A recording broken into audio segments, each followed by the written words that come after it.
Tonight, we check out this week's flight sim news, preview Just Flight's upcoming F28 update, Azur Poly SEPECAT Jag, take a look at Nuuk Airport, and we get ourselves up to date with everything going on for Flight Sim Weekend.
Hello, everybody. Happy Wednesday. Welcome to the middle of the week, the halftime show, the midweek shuffle. Welcome to the news. We're busy now tonight. Right, I'm not late at all. It'd be grand, right?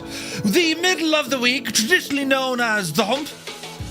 It's Happy Hump Day. And tonight, friends, yes, we do bring you up to date with this week's flight sim news. There's quite a bit. We're also going to be previewing Just Flight's F28. There's a massive update coming out very soon. We're going to have a dive in and an owl look at it, right? Schedules upside down and inside out. Martin wants to join us, but listen, we'll solo it. It'll be grand. Totally fine.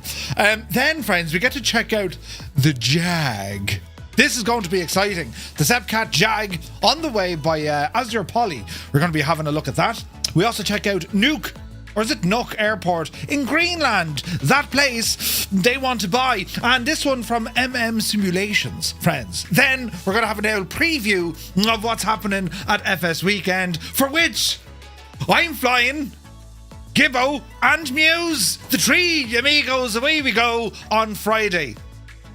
I've a bone to pick with Ryanair, right? So, priority boarding, only befitting the celebrity status, right? Anyway, I booked the same 3 seats on the way out as I did on the way back, right? But then Michael O'Leary kind of had, put the big fella on his own on the way over. And that's what they did. I'm now sitting in an aisle seat. The size of me in an aisle seat, right? I think I'm on the right-hand side of the plane, therefore my left-hand side, the whole arm would be gone, right? Oh, Jesus. But anyway, we're flying out on Friday, and we're there all day Saturday, we're there for a little bit on Sunday, and then we're flying home again.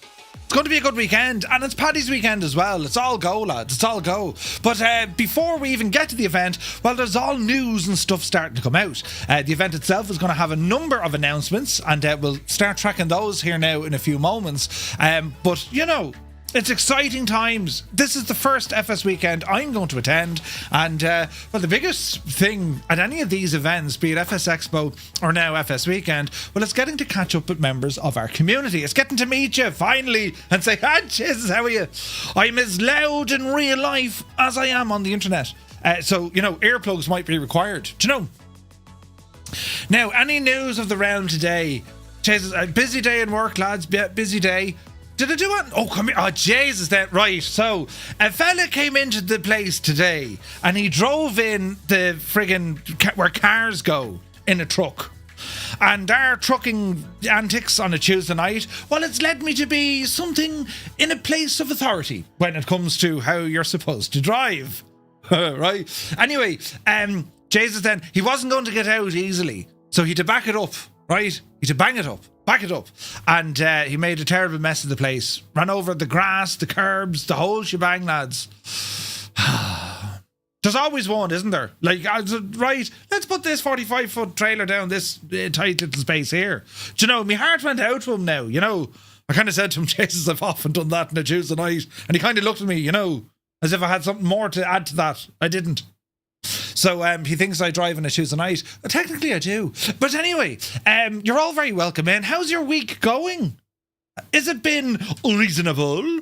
Our man is over there now with the bowl of shamrock, right? That's how we do it. It's an Irish thing. Whenever you come to Ireland at the airport, we present you with a bowl of shamrock. Well, a small bowl, you know. Have some shamrock. Don't eat it all, you know. And it's one of these traditions. Just like your man's socks. But anyway, right, we'll get on with it, because I'm late, you know, and it's not like me to be late. Who's here? Look, who came in on a Wednesday? Where's me buttons? Look, I still didn't update any of these. I've loads to do, and very little time to do it. Shamrock shakes, of course, yes. Now, let's have a look here and see what's happening, lads. There's all stuff going on. Let me see. US Marine Corps, welcome aboard, man. Who'll be this now? Is it here? Herknav. It's Herknav. Welcome aboard. CP65 is here. Sean Dale. The Jag. Right? Can't wait for it.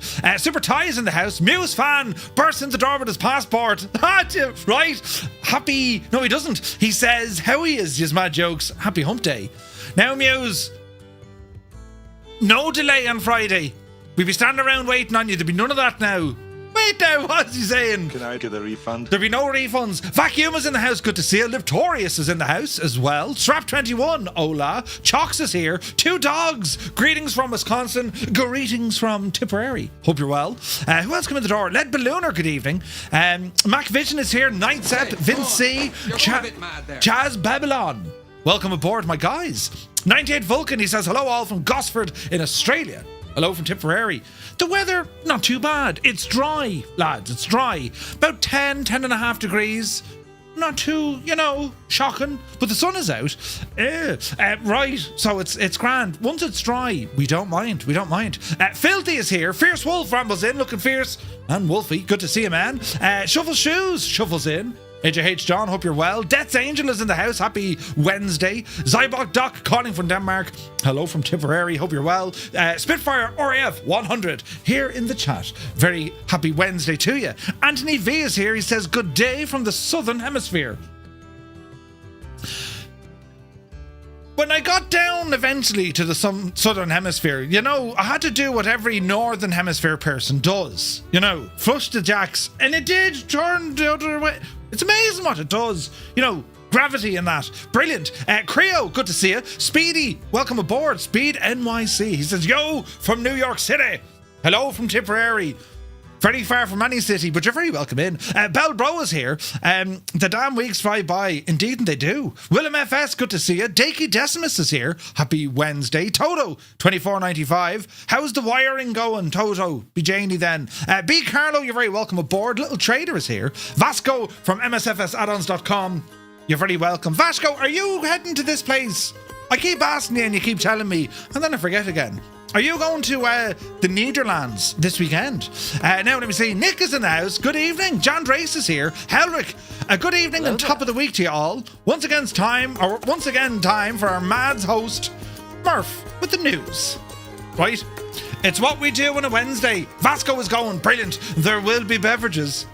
Oh, yes. There will. Did you see the instructions from Aerosoft? So they're doing this dinner thingy on the Friday night. Now, it's 70 quid for the ticket, and that gets you complimentary food and drink. 70 quid. Now, I imagine not an awful amount of Irish people have gone to such venues for such events before.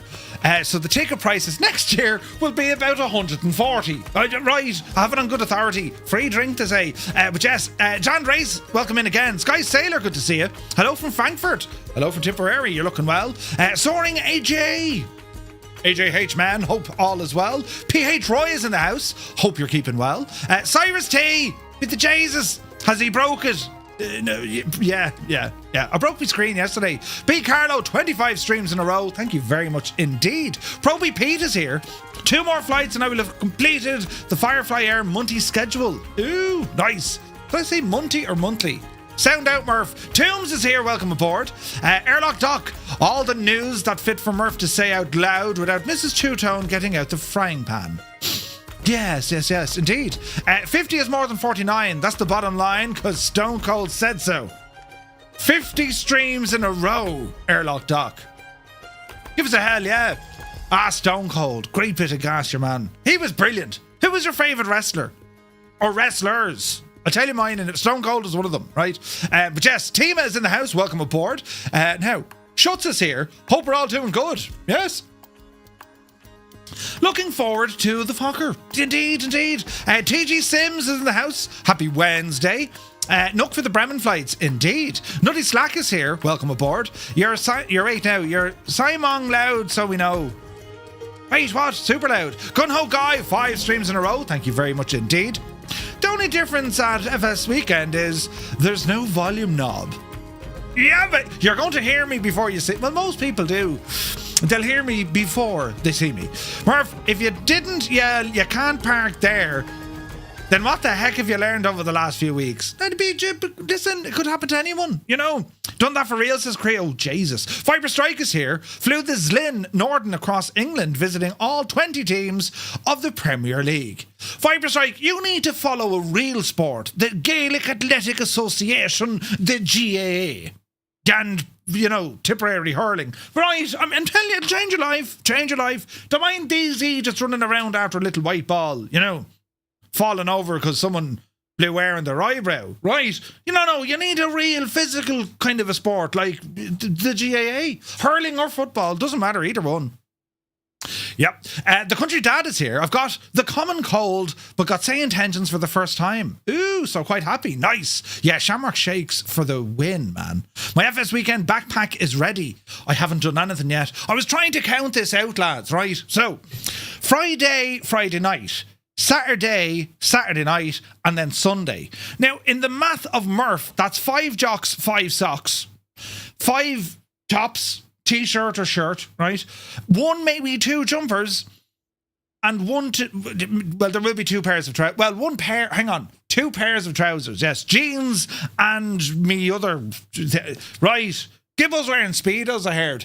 But I'm trying to think what will fit in the bag. You know, very important, lads, very important. But anyway, we'll see how we get on tomorrow night. Tarnish Mossman is in the house, good to see you. Jefferson 2001, the man, the myth, the legend, has rambled in. What news of the realm, he says. Good evening, everyone. Jesus. I could have broken that switch, look.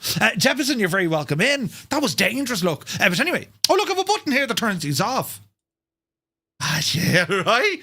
I did that. Brilliant. But anyway, let's move along. Stick Figure, good to see you. Anov is in the house. Oh, no, I've no armrest.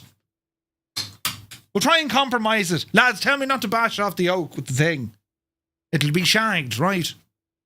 Go handy there now. Right, let me see. Krabby1, redeemed refund. You mad devil, ya. Idle Cutoff is here, good to see you. Winkle Gassler, Adam Controls. Keep an IMO over the weekend and make sure he doesn't go out window shopping. Wait, what? Adam Controls, how are you? There's still time, there's still tickets. Come on for the crack.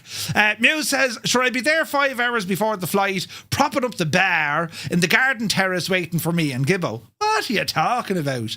Don't get absolutely sloshed before we go flying. We need to look presentable. We are representing Ireland on our trip to the Netherlands. Yes. Irish flag, the whole lot, lads. Right. Wear a suit. Muse, you're to bring a bowl of shamrock to give to the Dutch authorities when we get there. Right? Yeah, she's very strange dish. I know, don't eat it all now. Boil it first. You know, brilliant. I can't wait for this. Right, we're over here now, look. Black Sheep Jean is here, good evening. Finally got on Twitch. My username is a tribute to Pappy Boynton. Jesus, Black Sheep Gene. Gar Gaming, welcome aboard. Out here in the suburbs, welcome aboard. English, welcome aboard. I can't talk, and I've lots to read tonight. Be grand. Right, where's this now? Mr. 90 rambles in. I'll stick to an apple pie for dinner. Right? Yeah. Heisenberg, Rosie O'Donnell is moving to Ireland. I would like to apologise on behalf of the entire United States. Rosie O'Donnell, though. She'll get on grand. Mick Foley, says Muse. Mick Foley. Was it just Mick Foley now, or was it like Cactus Jack or The Dude? Or Mankind? Can you be more specific?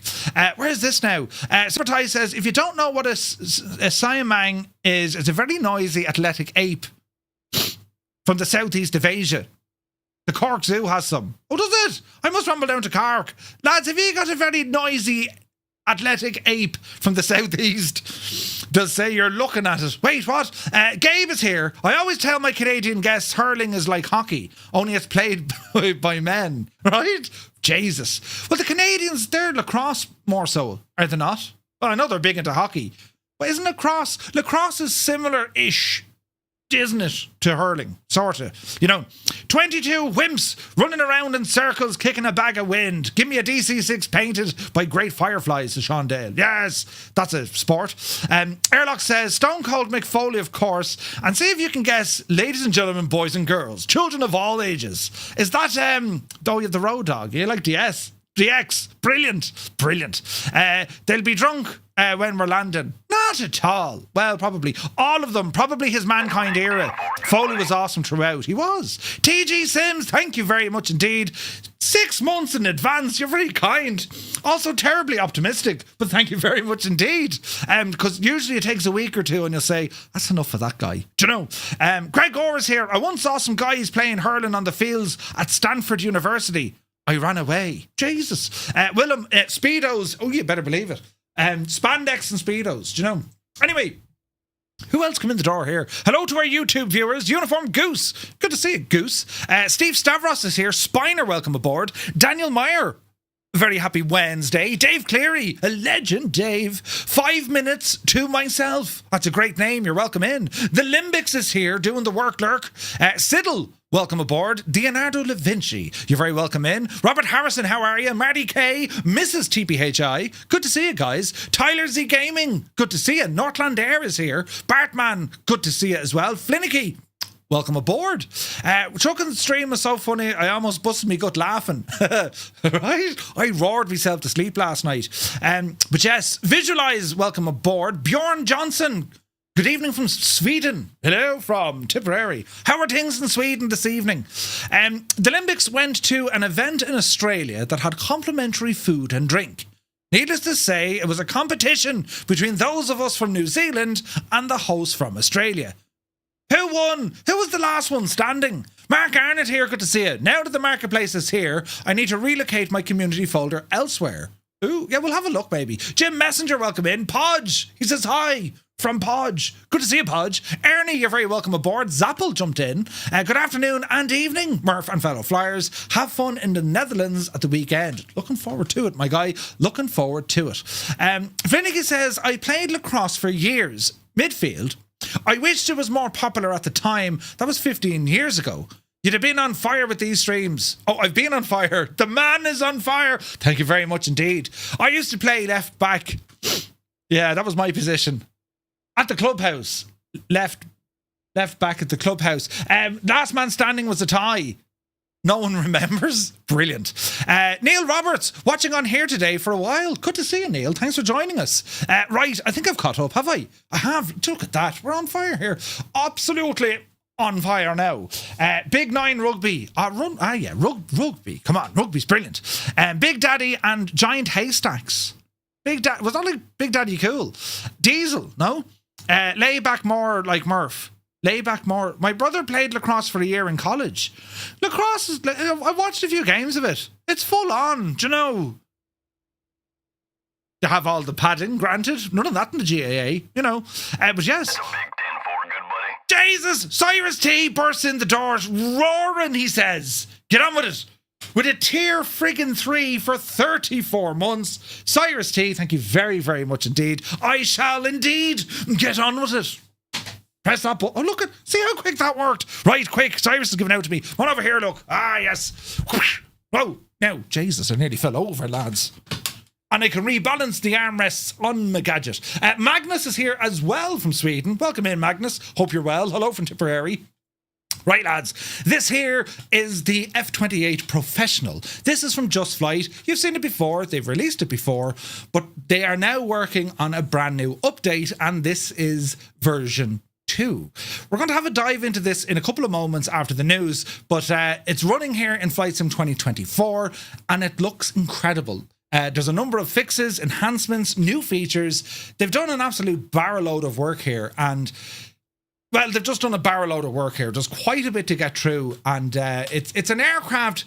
Regrettably, I haven't flown much. You know, I flew it a little bit. I was all hyped when it came out, and then for me, it just kind of drifted into the background because, well, everything else kind of came out around it. Now they've come back, and it's like better than ever. And I mean, you can see it. I mean, it looks amazing, right? So we're going to be checking this one out shortly. So I only spent 2 minutes on the intro. I'm flying it tonight, right? You know. So we're going to pause the simulation, and holy tabs on your screen, Murphy.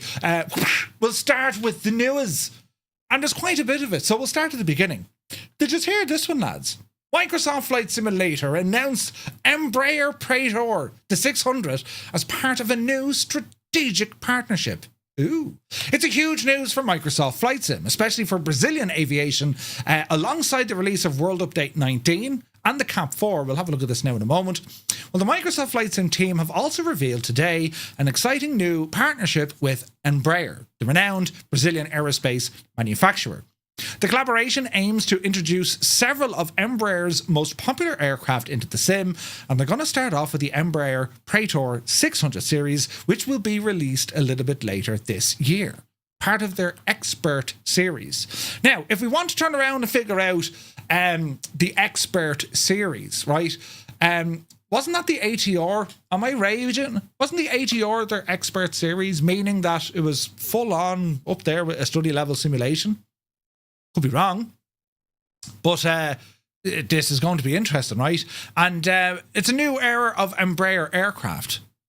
The announcement on Xbox Brazil, Jörg Newman, head of Microsoft Flight Sim, shared his enthusiasm for the collaboration. He says, "We are thrilled to announce our partnership with Embraer, one of the global leaders in the aerospace industry. Embraer's cutting-edge fleet and innovation-focused approach make them the perfect partner for Microsoft Flight Simulator. Our goal is to bring as many of Embraer's aircraft models to the sim as part of our Expert series. And we're happy to announce that we're beginning this collaboration with the widely popular Praetor 600, which will launch in the simulator a little bit later this year." And they shared a couple of few little screenshots. Now, of course, the Embraer 600, smaller of, you know, the legacy projects, very much a business jet, and it looks gorgeous. Embraer, I mean, this is your answer to kind of, you know, Cessna Citation, or indeed, you know, Gulfstream, that kind of neck of the woods, right? Much larger than the Phenom 300. But anyway, Philippe Alfaya, let's go with that, marketing director over at Embraer Executive Jets, also expressed his excitement about the partnership. "We are excited to bring the 600, the most innovative and technologically advanced super mid-sized business jet, to the world of Microsoft Flight Sim community. It is a pleasure to see our industry-leading jet arriving to the world's most popular consumer flight sim by the end of 2025. The revolution in supersized mid-jet market, the 600, a cutting-edge aircraft known for unparalleled range, its avionics, luxurious interior, it even has a flight range allowing non-stop travel London to New York or even Sao Paulo to Miami. It's the longest range jet in its class. Key features: fly-by-wire system, advanced avionics, the K-band connectivity, pretty much like home internet, a luxurious interior, active turbulence reduction, a very low cabin altitude of 5,800 feet, and the largest baggage compartment in its class." Look at some of the pictures here. The details already look gorgeous. I wonder who's building this for them. Do you know? The news tonight, by the way, big shout out to Vasco at MSFSaddons.com, to Callum and the lads over at FS Elite, and with the lads over at Threshold. That's where we get all our news, as In a Box Man kicked in the door saying, here's a tier 1 sub for 11 months. In a Box Man, thank you very much indeed, man. Hope you're well. This looks absolutely beautiful, doesn't it? And it's going to be great to see that they're actually jumping on with an aircraft developer. They did the same when it came to Cirrus with the SR22, wasn't it? They're working so close with the real world manufacturers. And when Flightsim 2020 dropped, they worked very closely with Textron Aviation. Hence, we had all the Textron aircraft in there. And that was anything from the Beach to the Cessnas. And they're all done to a very, very high fidelity. The only worry I have when they work officially with the aircraft developers, well, how close to a simulation are we going to get? And what I mean by that is, yes, the aircraft should perfectly behave at all times as per the POH.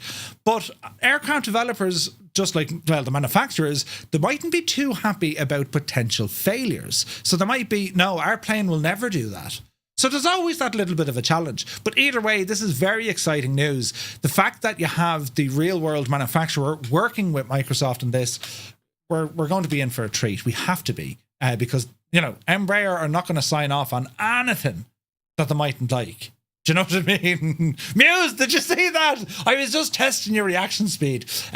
Right, now, anyway, the release later in the year, they're hinting perhaps they're going to see some more of these aircraft. And, well, the Embraer aircraft, we already got a shout out from, wasn't it Flight Effects? They're working on one. The one, Jesus, what was that? The 145, I think so. Yeah, so the Expert series was the ATR look, right? So this should be interesting to say the least. So great news there, end of 2025.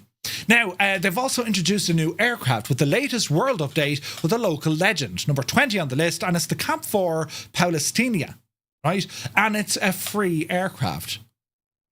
It's a beautiful little machine. So the local legend, the Cap 4, classic Brazilian trainer from the golden age of aviation, released to coincide with World Update 19, which enhances the South America's regions of Brazil and so on. The Cap 4, it's available free of charge for all users of Microsoft's promise to reward users' patience following the BGGH then things went terribly bad at the launch. The story of the Cap 4 dates back to 1931, when 3 Brazilian aviation pioneers founded the Empresa Aeronáutica Ipiranga. Right, there's a fella who listened to that 10 times. Their goal was to build aeroplanes for the growing number of aviation enthusiasts. After developing the EAY-101, a German Zogling-inspired glider, they moved to the first powered aircraft, the 201. It was a high-wing, tandem-seat aircraft based on, of course, the American Taylor Cub, featuring a French-built Salzman 980 radial engine, producing 40 horsepower. I know people who have more horsepower in a lawnmower. But anyway, it was designed for training and general aviation. Haven't flown this yet. When you look at the aircraft, you know, you're going to say, oh, it just looks like a Piper Cub. Well, you wouldn't be a million miles off. It very much does look like a Piper Cub. But anyway, it ended up being widely used in civilian and indeed military applications for training, particularly in Brazil. It also found its way to Chile, Argentina, Paraguay, Uruguay, and also Portugal. This aircraft, Microsoft partnered with Builds to faithfully recreate the Cap 4 aircraft for simmers, and the aircraft maintains the lightweight and simple flight characteristics, making it a great choice for both experienced simmers and newcomers alike. It also comes with 6 authentic liveries, and it's free. You'll find it in the marketplace. Do be sure to grab it. I need to fly it, and, well, it looks great. It does look great, doesn't it? So, moving on. Latin VF4. Well, they've released, get this, the Airbus A321ceo for Microsoft Flight Simulator. Yes. Latin VF4 have expanded its Airbus lineup in Microsoft Flight Sim with the release of the A321ceo. It's now available from the InSim marketplace for $29.49. The latest edition, Latin VF4, now offers a complete lineup of the A320ceo family. Offers simmers a casual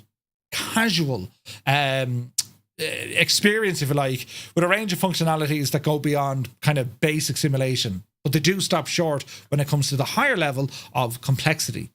The Airbus A321ceo, the largest member of the A320 family, capable of accommodating anywhere between 185 to 236 passengers with a range of about 3,200 nautical miles. The VFR package, or Latin VFR's package, comes with 6 A321 variants, 4 passenger variants, and 2 cargo configurations, broadening the aircraft's usability. That's always good to see. 4 passenger variants, including the CFM and IAE engines. We do have our passenger to freighter model, and we also have the main freighter model as well. 59 liveries, lads. 59 of them. That's quite a few. They've introduced a newly developed avionics system to the aircraft, moving beyond the default Microsoft Flight Sim systems that we've seen in their previous releases. They now have lateral and vertical autopilot navigation, full flight management capabilities, includes route planning, ILS Autoland, pending RNAV approach support, they're still working on that, GPS approach support available at launch, and beyond the avionics, they've also done some quality of life enhancements, which include the SimBrief integration via their EFB, Navigraph, subscription required, and aircraft loading, weather data, and ground service equipment can all be controlled from there. The cabin interior model to match the selected airline livery, animated passengers, realistic sound packages, and detailed cargo variant with cargo containers and ground service equipment. Not too bad. But yeah, loads of Airbus, lads. So how does it fit into the whole portfolio? It offers a complete lineup to the A320ceo family. That includes the 18, 19, 20, and now, of course, the 21. It also bridges the gap between Latin VFR's narrow-body offerings and its wide-body aircraft, such as the A330 and the A340. It's now available in the marketplace, and you can pick it up for $24.99. Lots and lots and lots and lots of Airbus aircraft. But sure, listen, aren't they all the rage? Owl Airbus again, do you know? Now, Just Flight. Bit of news from Just Flight, including the F28 that we're going to be showing here in a few moments, right? Mr. Dan is here. It's good to see you. Monty, welcome aboard. So Just Flight sharing major progress on the Fokker F70-100, or the 100, for Microsoft Flight Sim, and they're sharing a few new screenshots. This looks beautiful. Beautiful. Just Flight back today with a new development update of one of their upcoming projects, this time dedicated to that of the Fokker F70-100 Professional. This follows the major update in December, with the team confirming about 80% of the F100 systems have been implemented, with beta testing to begin with real-world pilots and indeed the engineers. Just Flight continue to be very active, having also announced a major update for the F28, which we're checking out tonight, set to release in the coming weeks, introduces a host of new features, including an upgraded autopilot and so on, so on. We'll get through all of them. As explained on Just Flight's in-dev page dedicated to this project, since the last update, Just Flight have integrated key aircraft systems, including lift dumpers, air brakes, and improvements to the cockpit and external lighting. Notably, the F100's LCD display backlights have received new artwork, improving the visual fidelity. Look at this machine. It's very pretty. It's very pretty. The team has also made significant strides in implementing the F100's EFIS. A major milestone in the update is the addition of the flight warning system, which monitors normal and abnormal aircraft operations. It provides status messages, alerts, procedures, all through the MFDUs, bringing the aircraft closer to completion. The testing, again, they're using help from real-world pilots and engineers to get the aircraft up and running. So it's getting there, lads. We have some beautiful pictures that Just Flight have shared all during their development process. And I think they've really kind of coined this area, haven't they? The classic regional jet. But they're working on larger aircraft as well, you know, from the classic region of the jet stuff. So Just Flight have also confirmed an integration of Sim Acoustics custom sound package will take place next month. And, well, they continue working on the F70. Great news there. Over to Builds now. Quick update. The A350 received a notable update, version 1.0.3. Colonel Fork is here. Good to see him, my dude. So Builds released another Airbus A350 airliner update for the sim. The announcement coming from their forum. The new update hopes to improve stability and reduce crashes caused by the WebAssembly memory allocation issues. Builds mentioned in the forum post that the A350's issues are being caused by timing conflicts due to the update rates between third-party services and the A350's systems not aligning, which can cause issues and crash the sim. Another issue is that certain data exchange may cause unexpected increases in memory usage, which could also cause a system freeze or a crash. The good news is they know about it. They also mentioned that WASM needs memory to run add-ons such as custom systems, avionics and third-party add-ons, but this doesn't mean physical RAM. WASM uses virtual memory, which is managed on its own inside the sim. If WASM runs out of virtual memory or can't allocate memory correctly, it crashes. Alright, to help reduce it, any builds have switched to smart pointers, which will prevent memory leaks and automatically free up memory when it's no longer needed. They've also reduced unnecessary copy constructors, which means that better performance and a smaller WASM memory footprint. Delays have also been added to third-party data requests. These data requests were originally requesting external data at 30 FPS, causing too much of a load inside the WASM environment. They've now been changed to 1 per second. So 60. Wait, what? 1 per second. Okay. 1 per second. Jesus. Largely reducing the memory and processing overhead. So they've gone from like 30 FPS to 1 FPS in terms of how much data is transferred per frame. Bloody hell. Anyway, indie builds hope that these changes will cause fewer crashes and have more efficient memory use in the WASM environment. The update, you can grab it through the indie manager, and a lot of folks are being, I'm seeing it even on our Discord, a lot of folks are enjoying that 350. It's getting a lot of mileage, and it's being streamed constantly. So I think a lot of folks are enjoying the aircraft. But I'm very aware a lot of folks are having issues with the aircraft. Crashes just before arrival, crashes on pushback. The good news here is they seem to be kind of on the ball. They know what's causing the issues. So maybe 1 or 2 patches further will iron out any remaining bugs. There is a changelog there, and I do know they're working on another update that's going to drop very, very soon. So yeah, A350 very much full steam ahead. Now, Just Flight have announced March the 13th. That's tomorrow, by the way, lads. That is when the F28 version 2 is going to drop. So the update for Just Flight's F28 Professional is coming out tomorrow. We're going to be checking this one out, as I said, here now in a couple of moments. They've added in a whole load of features. They've tidied up a lot of areas. There's so much to go through here. We'll spend a bit of time in it in a moment. Either way, what we'll cover tonight, it's only going to be like scratching the surface of what Just Flight have worked onto this aircraft. And as I said, it's due to release tomorrow. It is a free update. Can't state that enough. If you own the aircraft in 2020, you get the free upgrade to version 2. It'll also work in Flight Sim 2024. If you only have it in 2024, well, the update will also give you access to this aircraft on Flight Sim 2020. It's the one aircraft package, right? And we'll have some more details here now in a moment about the pricing of the aircraft as well. But an absolute ton of informations have been done. Tons and tons. So we'll check it out here now in a moment. They've also included some very fancy new liveries, right? Argentinian military is there, look at that. And some of the changes done to it's mad. I'll show you here now in a moment. Now, Flight Sim Studio pushes their Boeing 727 freighter update, and recently released a big update for their freighter, the 727-2. Focusing on the highlights, introduces the Sperry 150 autopilot, developed by Sperry Flight Systems. It was a key system used in the 727, providing essential flight control automation in a time before modern digital avionics.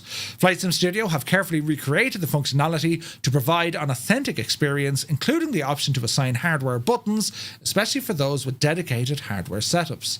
The team have also updated their GNS XLS to support the airway entry, making the manual input of longer routes way more manageable and more closely reflecting that of real-world operations. The forward pedestal panel has also been overhauled, and it includes a weather and terrain radar dummy screen.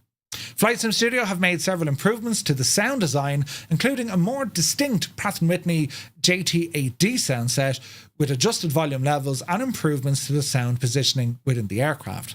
They've included rattle sounds and a few other bits and bobs here and there. They've also taken a deeper dive into the fuel system of the aircraft, working closely with real 727 flight engineers to fine-tune the behaviour and eliminate existing shortcomings. Flight Sim Studio hopes these improvements will ensure a more accurate and reliable simulation. A flight plan on the clipboard is now at the user's disposal, which can finally load in a SimBrief flight plan onto it if you want. And also the SIVA INS users allows us to keep all your waypoint coordinates right next to the INS system for easy reference. Interesting. Sonny Williamson, when is the Airbus 350 coming out? It's out. So it's a fairly substantial update from Flight Sim Studio. I'm still really looking forward to seeing what Simwork Studios and FS Reborn do with theirs. I'm really excited about that. But it's good to see Flight Sim Studio kind of pushing forward with theirs as well. It's good to have options. Now, Impulse Simulations, well, they've released Townsville Landmarks version 2 for Microsoft Flight Sim. After months of development plagued by unforeseen setbacks, Impulse Simulations have released Townsville Landmarks version 2 for Microsoft Flight Sim 2020 and 24. Located in the northeastern Queensland area of Australia, Townsville, known for its proximity to the Great Barrier Reef and home to one of Australia's largest army barracks, playing a vital role in the country's defence. Impulse Simulation Landmark for Townsville offers a complete overhaul of the original version of the scenery. Following the release, the developer hinted at a forthcoming update. As a company dedicated to delivering high-quality add-ons for the sim, we hold ourselves to a high standard. Unfortunately, we recognise the initial release of Townsville didn't fully meet the expectations we set for ourselves or our users. It felt rushed and lacked the polish that defines our work. Fair enough. They have taken the attitude of improvement to heart for Townsville version 2. It was inspired by community feedback and greatly improves the area compared to what was offered in version 1. Some of the pictures are amazing. They've custom placed 3D buildings, including the Ville Resort Casino, the Ardo Hotel, Queensland County Bank Stadium, and the Strand Pier, among some 150 others, right? You can purchase Impulse Simulations Townsville version 2. It's over on Contrail for €11. Owner of version 1 are entitled to a special discount, 30% off, using the discount code Townsville-V2 during checkout. Users who have purchased Townsville directly from Impulse will find the discount automatically applied. Microsoft Flight Sim Marketplace availability is expected soon. So it's a paid update.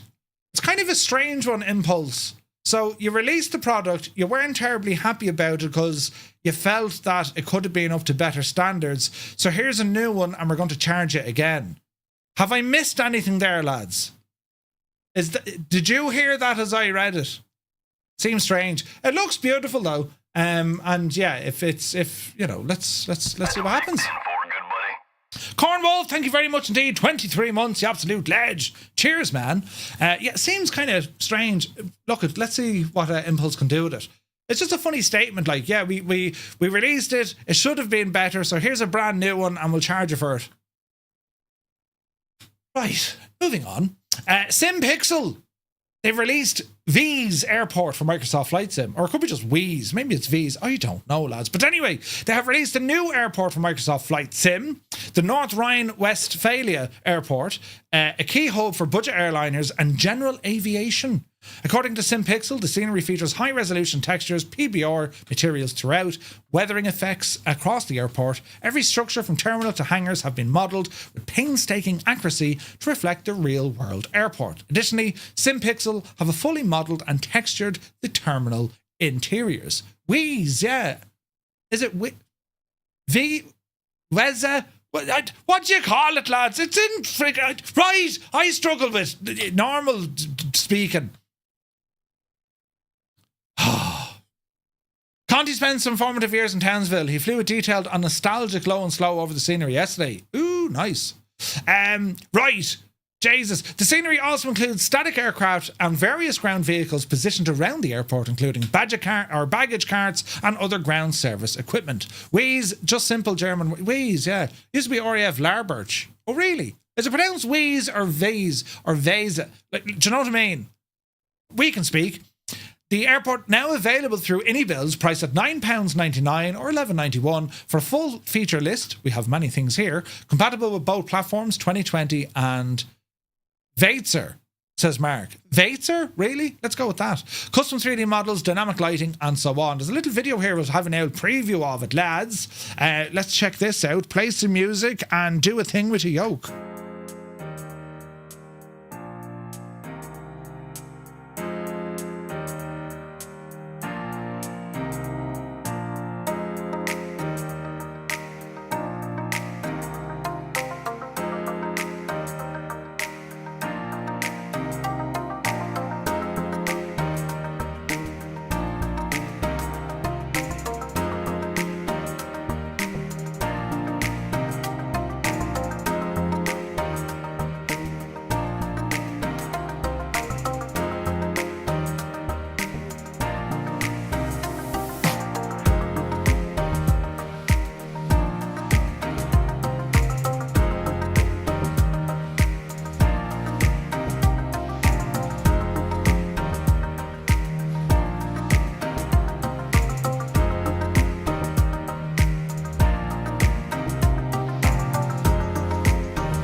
actually looks very, very nice. You can see the layout of the old Air Force side of it with the hangars there.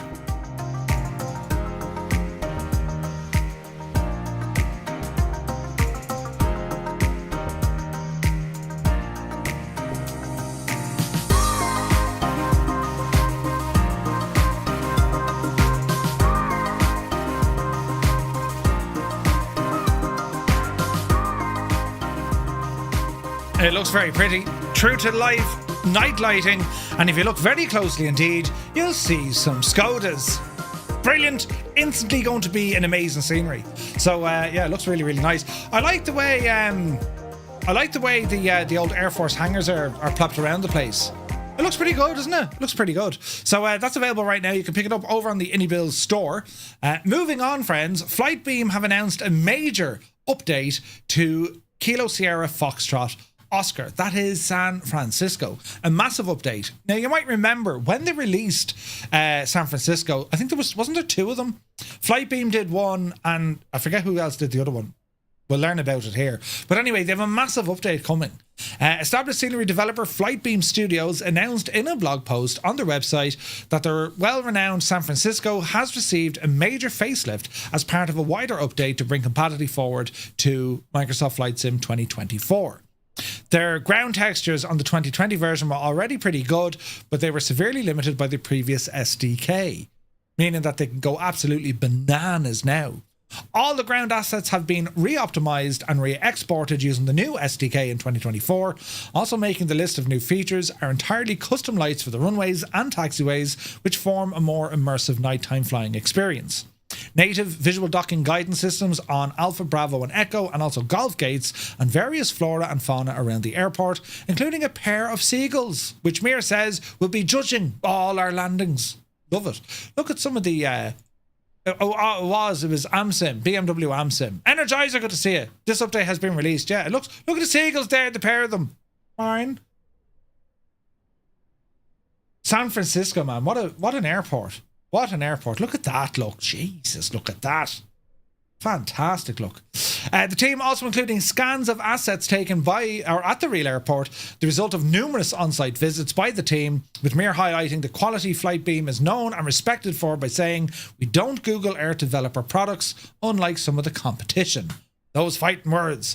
Best of all, the 2024 compatibility upgrade for all of these new features come at no additional charge for the existing customers of the KSFO Captain's Edition for Microsoft Flight Sim 2020. The update available now through Contrail. It'll hit the marketplace when it makes its debut. Nice, lads, nice. So if you have this airport, well, you're in for a nice update. Jeez, look at the night light there. Look, that's beautiful, isn't it? Oh yeah, we'll have to have an old gawk at this. New textures, new taxiways, new lighting. Yeah, we'll have to check that one out soon. Now, South Oak Code, they've released their Aero Fire Global for 2024, transforming your simulator experience by bringing aerial firefighting to life, utilising real-time NASA satellite data. The utility allows you to spawn active live fires, random fires, or even custom fires in-game, anywhere in the world. Make sure to practice your skills, as fires will only be extinguished if you successfully drop water or fire retardant onto them, right? Taking full advantage of 2024 graphics and the effects engine, Aero Fire Global 24 utilises the water and retardant drop effects, and it's fully natively compatible with the Boeing 747 Global Super Tanker, also the Canada or Viking CL415, the Air Tractor AT-AO2, and also Aero Fire Global features an in-game control panel to track live fire locations in real time directly from within your cockpit or from the moving map. You can purchase this over on Sim Market for about €16. Ooh, fairly fancy. Fornax, good to see it. Yeah. Nice, so you can use the native aircraft already in the sim to go off and do this. We messed around with this before, it was actually quite impressive. But these features, well, they're also included with SayIntentions. I was just saying. That can spawn fires as well. But I like the idea of the moving map, and you can kind of see what's happening, and you know what I mean. That's a nice touch. So good stuff out of South Oak. Now, moving on, Nuuk in Greenland, the hottest real estate in Microsoft Flight Sim right now. Not one, not two, but indeed three sceneries have released, all showing off this scenery. Greenland, land of ice, mystery, and, as it turns out, prime real estate. In the real world, some float the idea of buying or taking the territory, and it seems the Microsoft Flight Sim developer community took that idea to heart in what can only be described as the Nuuk Wars. Brilliant. 3 different studios have launched their own takes on the airport within mere days of each other. 3 developers, FSim Studios, Simulations and FSDG, all racing to state their claim in the process that they've given simmers the unusual but welcome luxury of choosing between 3 payware renditions of the airport. FSim Studios struck first, rolling out their airport with all the essentials. Scenery also brings in extra details around, like the centre and also the hotel. Set a price at $14.99. Fully up to date as of February 2025. Ultra-detailed rendition of the airport based on extensive in-person survey, detailed interior and exterior, and sharp texturing. Handmade terrain around the airport, several POIs all around the city, and runway lighting and nav aids modelled as per the recent charts. Simulations, not long after, landed with their own version, also priced at $14.99. They went for an approach focusing on highly detailed models of the airport structures and the surroundings. Handcrafted terrain elevation, updated the satellite imagery, full ILS and nav aid, new runway and lighting, detailed 3D terminal and interior, terminal interior and exterior, animated objects, high quality 3D vehicles and people, custom sound surroundings and night lighting, accurate ground layout, realistic ATC tower lighting, and also real world matching elevation. This is the one I'm checking out tonight. Then we have FSDG, Flight Sim Development Group, came in with its own entry. They'd already hinted at this release before after giving us the Nuuk Airport, located less than 400 miles away, giving a proper Greenlandic aviation experience, right? Fully accurate and extremely detailed rendition, new ground layout with the 2200 metre runway, new 2-level terminal included with full interior, ultra-realistic light environment and interior modelling, full coverage of the city with custom buildings, landmarks and ships, animated objects, realistic snow coverage, Microsoft Flight Sim technology including their dynamic lighting, reflective textures and more, and compatible with all well-known updates. What was the price on that devil? Let's have a look. So we Flight Sim Studios, and where's the other one now? Flight Sim Studios, where's the where's this one now? FSDG, where can we play that one now? What's the price on that devil? Flight Sim Development Group, Nuuk. FSDG Nuuk. €13.99. So it works out at around 15 quid. Alright, they're all priced the same, lads. They're all pretty much bang on the same. We're going to be checking out Simulations ones. That's where I'm parked on the ground at the moment, right? But yes, buy all 3 and install them all at once. That'll work. Talro, good to see you. Old Veteran is here. Good to see you, Scott. Welcome aboard, man. Hope you're well. Right, interesting stuff. Now, lads, Sim Update 1. It has released. It popped up there only last Thursday or Friday, and yes, a massive overhaul, a brand new aircraft, and well, a snapshot into what's going to be happening next. So the first major update since release, it's got 3 patches along the way, but this is the first update. It's finally here after a long period of beta testing, and I think before we even have to delve too much into it, my experience so far of Sim Update 1 has led to incredibly fast loading times in comparison to what I was getting prior to the update. Right, so the loading time has been increased and enhanced, which is brilliant. Great news. They've also fixed the the custom tail registration numbers on your aircraft, and there's a host of other features in terms of stability, your aircraft systems, world rendering, and so on.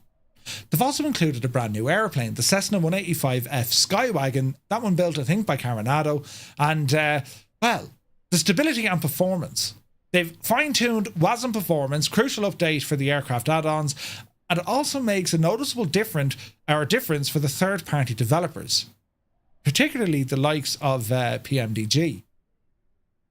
The Unibil's airliners received memory optimizations, including that of the A400. The PC-12 from Coronado also had a long list of refinements. The C-17, the Chinook, and smaller GA aircraft like the Baron and Bonanza also have been improved, and issues with autopilot, flight dynamics, lighting and reflections that were also tackled. Third-party developers also contributed, Gotfriends, Coronado and others rolling out their own patches in sync with the Sim Update 1. X-Bomb, good to see it. Career mode also got some attention. They've been working on that. A lot of fixes, ATC interactions, increased mission rewards, airport selection errors, so you don't start off upside down. And it's just the first step. Sim Update 2 is to continue refining this feature, not just for the career mode, but Microsoft themselves have said Sim Update 2 is going to be larger. One of the most important elements, I think, for Sim Update 2 is going to be tackling VR issues, for which there are many. So fingers crossed, lads. While the Sim's photogrammetry and terrain were already impressive, Sim Update 1 brings some additional world fixes, including LOD fixes, no more giant trees appearing in photogrammetry, and improvements to texture loading to enhance detail at lower altitudes. For those who do love to fly low and slow, the changes should make a noticeable difference. The marketplace has been released, right? We're just waiting on, the rest of the gadgets to be turned on. Marketplace released 2 days. Was it yesterday? Sorry? Yesterday. Pilot Peely, good to see you. And again, it reverted the Sim to an outdated DLSS version. Yeah. So here's the thing with DLSS, right? Microsoft, I've read it or I've heard it. They recommend sticking with what they're using. The version of DLSS that they're using is the one that they've tweaked, as in, well, their system it behaves a little bit better. If we start changing the DLSS ourselves, in which for a lot of people it actually enhances things, it makes the graphics a little bit sharper, gets rid of a lot of the blurriness, and actually increases your performance, it tends to be a little bit of a lottery. Some people have detrimental results, while others have really, really good results. Your mileage may vary. I'm a user of the DLSS swapper. I haven't used it, I don't think, yet in 24. It's in here, but I think I'm using the owl. I think I'm using the original. Yeah, 3.7.2 is what I'm loaded in on. Is that the basic one? Maybe not. I think I'm on an up to date one. So why are they using an old DLSS? The reason being is that's just what they're using. That's their infrastructure. It was updated off the original one. That's the original one. Yeah. I'm very much like, lads, I haven't gone near graphics drivers or any of that jazz. Mine is living as it did back in December, and I've had relatively no issues, relatively none. Nightstep updated his, no problems. Yeah, that's Higgy 310. I think is available. Yeah. I must play around it. It's something that, and it's very hard to do this. It's very the control element. If your sim is running well, leave it be. If you're not getting, if you're getting issues with it, by all means, start messing around. But if it's running well, don't even look at it. Leave it alone. Put it back up on the shelf. Because otherwise you absolutely take, a swan dive into a rabbit hole. You ain't getting out of it because you're going to be constantly tweaking things. Can't load into any airport using any plane since updating to the world update. Oh, Jesus, Pilot Peely, that's an issue. Also, welcome in, Pilot Peely. You can't load into any airport using any plane. That's very strange. You might have to do a couple of things, Pilot Peely. Look into deleting the WASM contents. Jesus. And also look into deleting the scenery index folders. They were issues back in 2020. I imagine they're the same. So, and also delete your rolling cache. 3 things. If you can do the 3 of those and you still come back and there's a bother, blame MuseFan, because he's easy to blame, right? So have a look at the WASM folders, have a look at your rolling cache, and have a look at the scenery index files. Right? You can delete them and all is well in the realm. I always jump onto the new NVIDIA drivers. It could be NVIDIA drivers as well. Shouldn't be though. Shouldn't be. And also try it in its vanilla state as well. Just in case you have something loaded in there you're not fully aware of and it's causing an issue as well. But if Pilot Peely is having the issue, Nightstep is having the issue, and Toto is having the issue, well, there's an issue, right? There's definitely an issue. See how we get on, lads. If you have an empty community folder. Jeez, that's very interesting. Did you try a reinstall? It could be worth a shot. But yes, the Cessna 185 Skywagon, we only had a very quick look at this, and I only messed around it. I do want to spend a little bit of time in this aircraft. It looks beautiful. I'm trying to remember, Colonel Fork's aircraft, it wasn't a 185. Was it a 180? The one that your grandpa used to fly? Because when I saw this, I said, I don't believe, a 175. When I saw this, I was like, no way, have they actually done it? So it was a 175. Was that a tail dragger though, Colonel Fork? No? Got the stuck on zooming in with the latest NVIDIA driver. Reverted back, says Fornax. Ooh, interesting. No, it was a normal tricycle landing gear. Yeah. It shifts as well, that 185. Does it? Yeah, I want to have a blast of this. We haven't done it yet. Oh, Jesus, go back. You weren't finished, Murphy. Reopen that tab there now. Good man. Sim Update 2 already on the horizon. They were kind of saying March or April, weren't they? Well, it's going to be April. Public beta will be soon. An official release projected for April. Sim Update 1, massive milestone, and we're looking forward now to Sim Update 2 to see how we get on. But yeah, let's see what happens. Gibbo Ireland is in the chat. Good to see you, Gibbo. Hope you're well. The 175 was supposed to replace the 172, says Super Ty. Ooh. Right, moving on.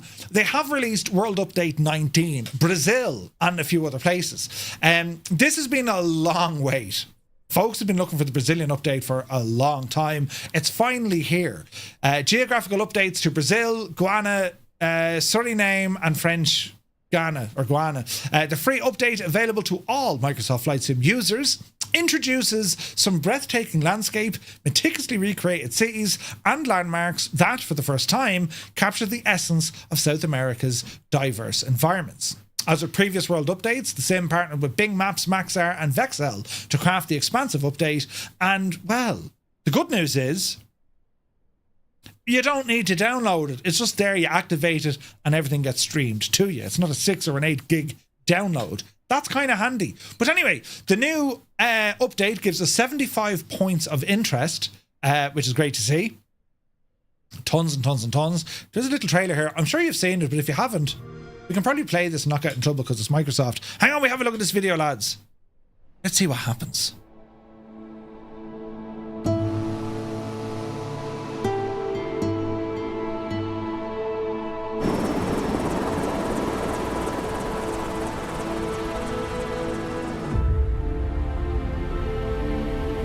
That's my gaff right there.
This is me jazz flute solo.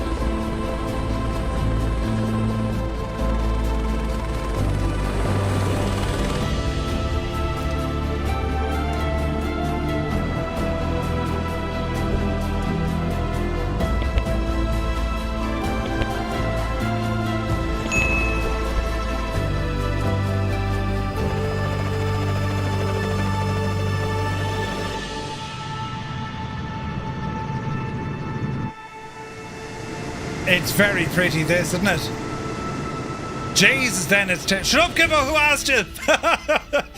You usually play.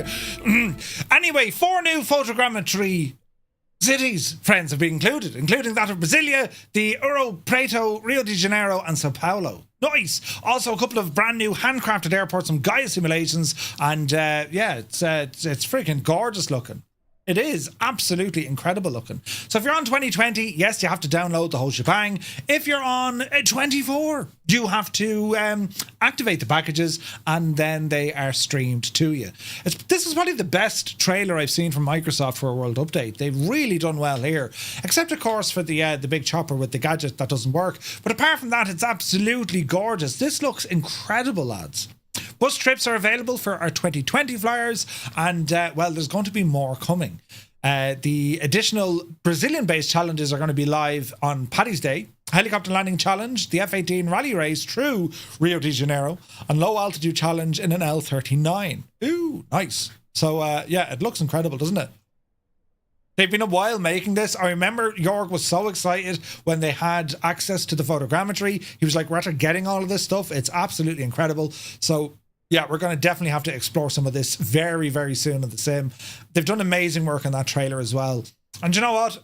It's better things are looking, isn't it? Really is. Anyway, moving on. The marketplace, ladies and gentlemen, well, it's now available. After nearly 4 months of waiting, 2024 Microsoft Flight Sim, we'll try that in English. Microsoft Flight Sim 2024, well, they finally released its in-sim marketplace. You can browse, purchase and manage add-ons when they come available, from the third parties that is, with new features like the Simverse coins. Ooh, a new currency. We can purchase and manage add-ons directly from within the sim with new features like the coins, upgrade options for older content, and also a revamped library system. Some anticipated features still on the way. It's a major step forward, bringing the third-party content into Flight Sim 2024. One of the major features is the My Library system, which allows users to track and manage their purchased content. Thousands of items in the 2020 marketplace have now been ported over, though they are disabled by default to give users full control over which add-ons they want to have activated. The only content that is enabled automatically is that which is sold directly by Microsoft and Asobo. Content in My Library is categorized into 3 states based on feedback: not creator approved, not available, or no tag. Not creator approved, either tested by the creator and found incompatible or waiting confirmation of compatibility. Not available means, well, they haven't been successfully ported over. And no tag, content is confirmed by the creator to be fully compatible with Microsoft Flight Sim 2024. A separate creator sign-off process exists for items that developers wish to sell in the sim, and that's all going to be coming soon. So the Simverse coins. A key introduction of the new marketplace is Simverse coins, a virtual currency, interesting word on it, in a virtual currency that can be used to purchase content. Users can buy Simverse coins directly within the marketplace or from select retailers if they are using the Windows Store or Xbox versions. However, Simverse coins purchased at retail cannot be used on the Steam version of the game. Well, that makes sense, right? Users can toggle between seeing prices in Simverse coins or the local currency and select their preferred payment method at checkout. If a user does not own Simverse coins, pricing will default to showing only the local currency amounts. The upgrade for 2020 content, Microsoft say a significant number of add-ons originally developed for 2020 have been ported to 24 and will be available for purchase. These products will be marked in a 2020 logo and the thumbnails to indicate that they were not developed natively for 2024. Developers have the option to optimize the content by offering upgrades, and these upgrades could be free or they might come with an additional cost. All upgrade content will be designated as upgraded in the marketplace, so you can kind of see what is going to be happening.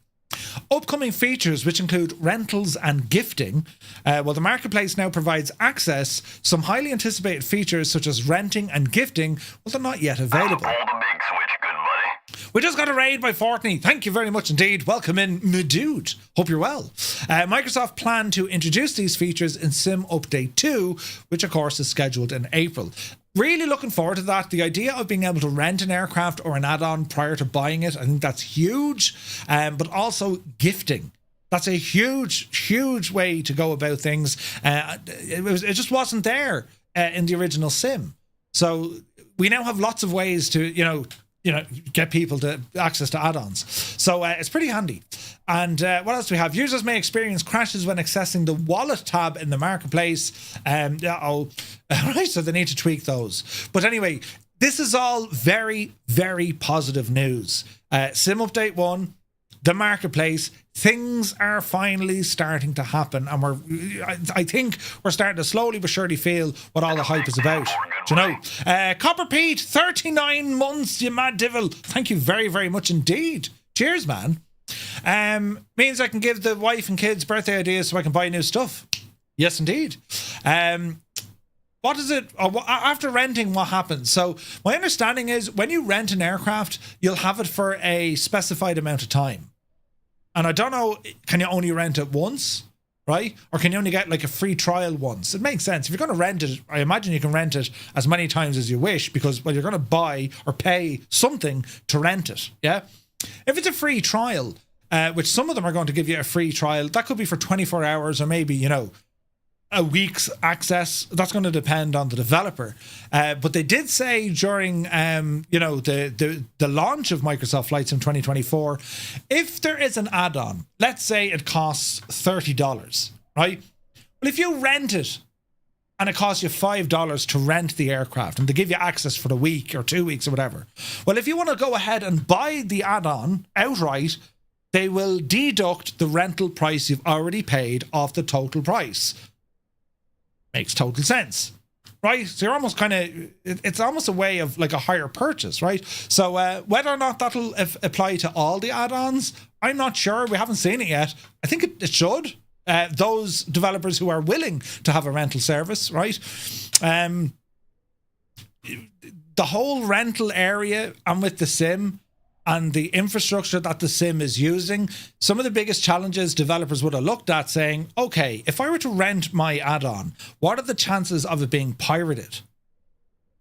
Well, the way 2024 is kind of built in, all the code, all the bits and bobs of the aircraft of the add-on, well, they're streamed to you. So they're not actually in a physical location. Anything you have on a local cache, well, you're only getting bits and bobs of it. Do you know what I mean? So it should be relatively secure. I would hazard a guess to say it's very secure. We'll have to wait and see, because that's definitely going to be a worry for our third-party developers. Pirating is an absolute disaster. It ruins the whole ecosystem of what developers are trying to do. But it happens, right? It absolutely happens. In actual fact, I think there's a discussion, or there will be a discussion all around that whole thing at Flight Sim Expo later this year. But anyway, let's see what happens here. It's all good news, lads. We are moving in the right direction when it comes to Flight Sim 2024. Now, quick news here from Parallel 42, and I wouldn't mind, I have to go back to Edson, he messaged me. They have revealed Chase Plane, the release date and pricing for Flight Sim 2020. Now, Chase Plane, if you've been living under a bushel, Chase Plane is effectively a cinematic automated camera system, right, that completely overhauls the camera controls inside Microsoft Flight Simulator. For the moment, this add-on will only exist and operate on Flight Sim 2020. They're looking at 24, but it's not yet. Basically, you have a button to go to like your external view. You have a button to enter the drone camera, and you might have some custom buttons to give you predefined views that you've set up with the aircraft, or perhaps the developer has set up for you. With Chase Plane, it overrides all of that by putting in its own cameras. And they're not just static cameras. We already have an add-on that came from SoFly. They did that. What Chase Plane does is using this physics-based system. So you'll get animations. The cameras can move. You know what I mean? They'll pan, they'll zoom, they'll do all the jazz. They have flyby cameras, they have terror cameras. There's a lot of work gone into this. We haven't seen it natively yet, but there is a lot of content already from Parallel 42. Do you know what I mean? I remember using Chase Plane on FSX. it was incredible. It really was, because it gave you these beautiful cinematic shots, even like when you're pushing back. When you're pushing back, yeah, you're going to be turning on your engines or whatever, but it was giving you these beautiful panning shots then, just at the click of a button. That's awesome. And then some flyby camera views. Well, that's friggin' awesome as well. And you don't need to be in replay mode in order to be able to access it. So on paper, this sounds like it's going to be absolutely incredible. There is a... where is this now? That's a deep dive. I want to have a look at the cinematics. Have a look at this, right? This will give you an idea of what some of these cinematics can actually do. Now, you've probably seen this already, but we'll have a gawk and let's see what you think.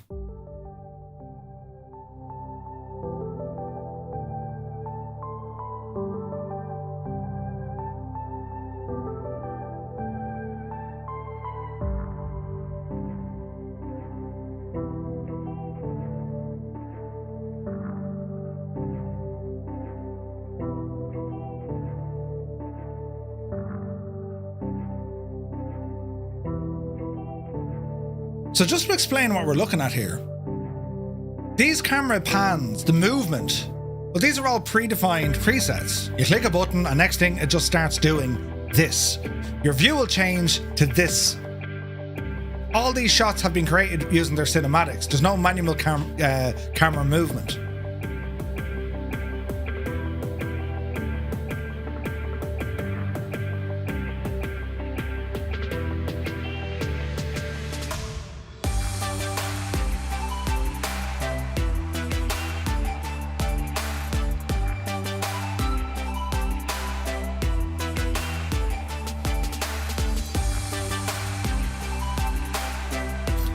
Like, in order to get these sort of camera angles prior to this, you had to be a wizard with a drone camera, or you'd be using something like FS Replay.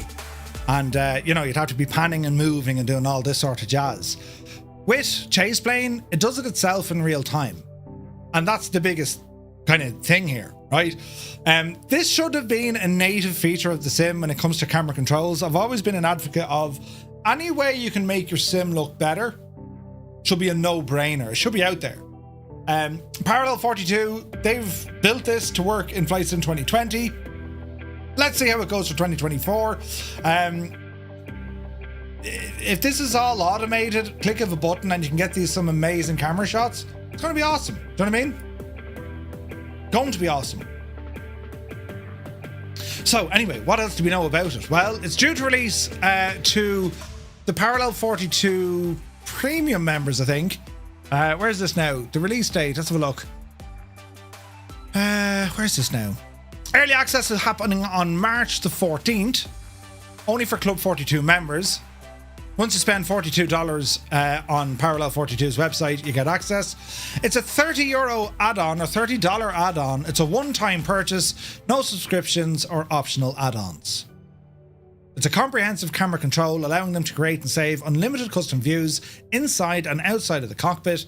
It introduces features like cinematics mode, flyby mode, tower cam, and so on and so on.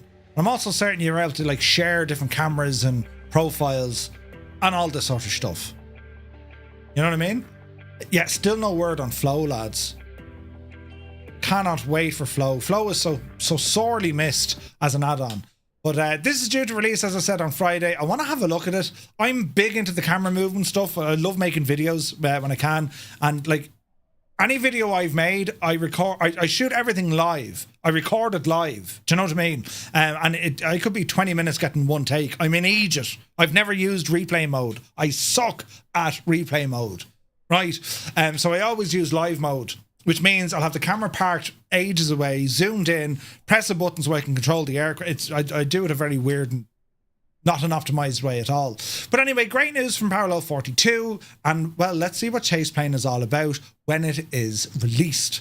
But I think for us anyway, and I'd be shouting just as loud, Flow. We need Flow.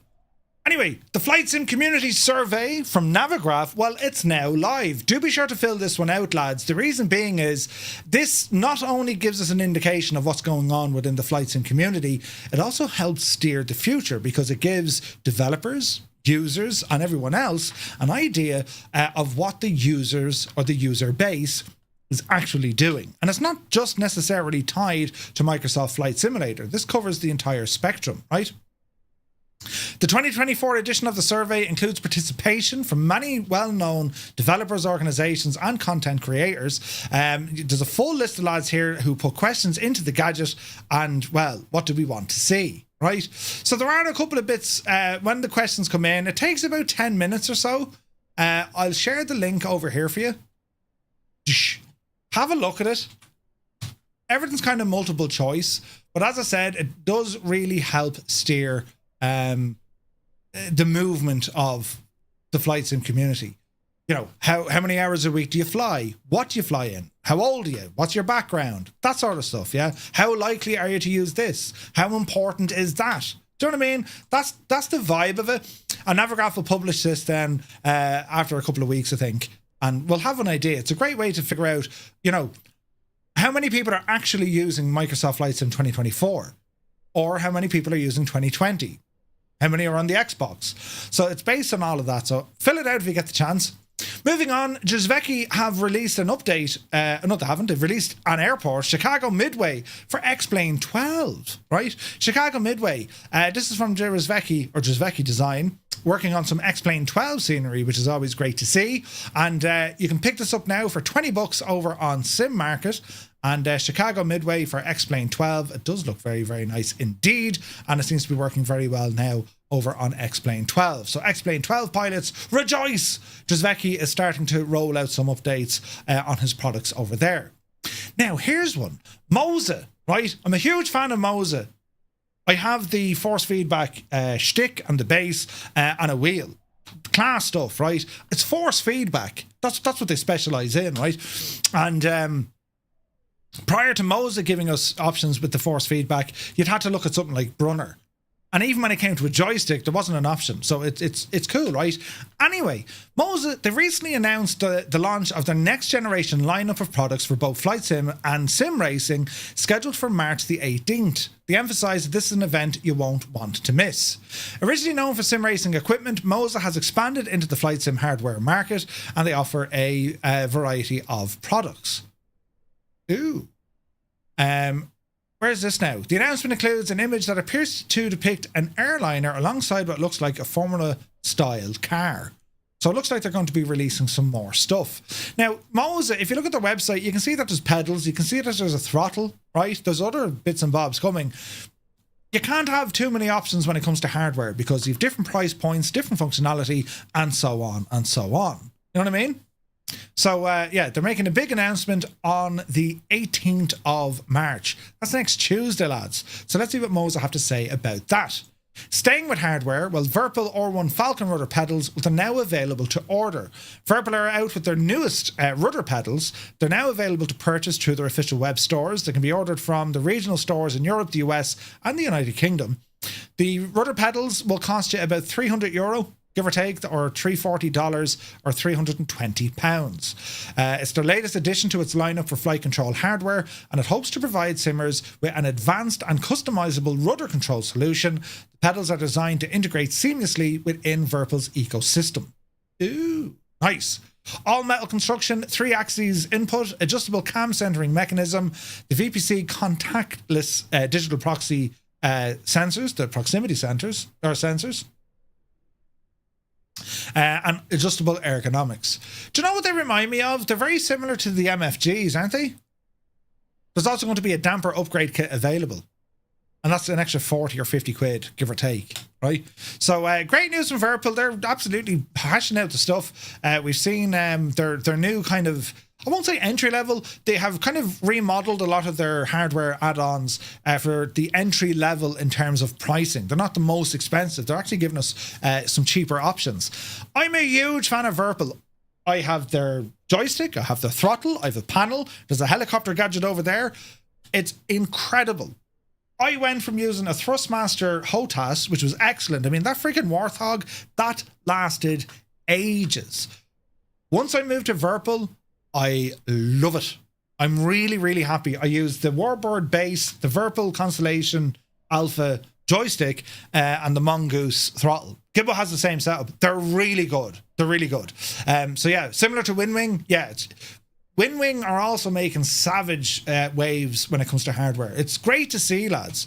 Yeah, they're very similar to the Crosswinds, aren't they?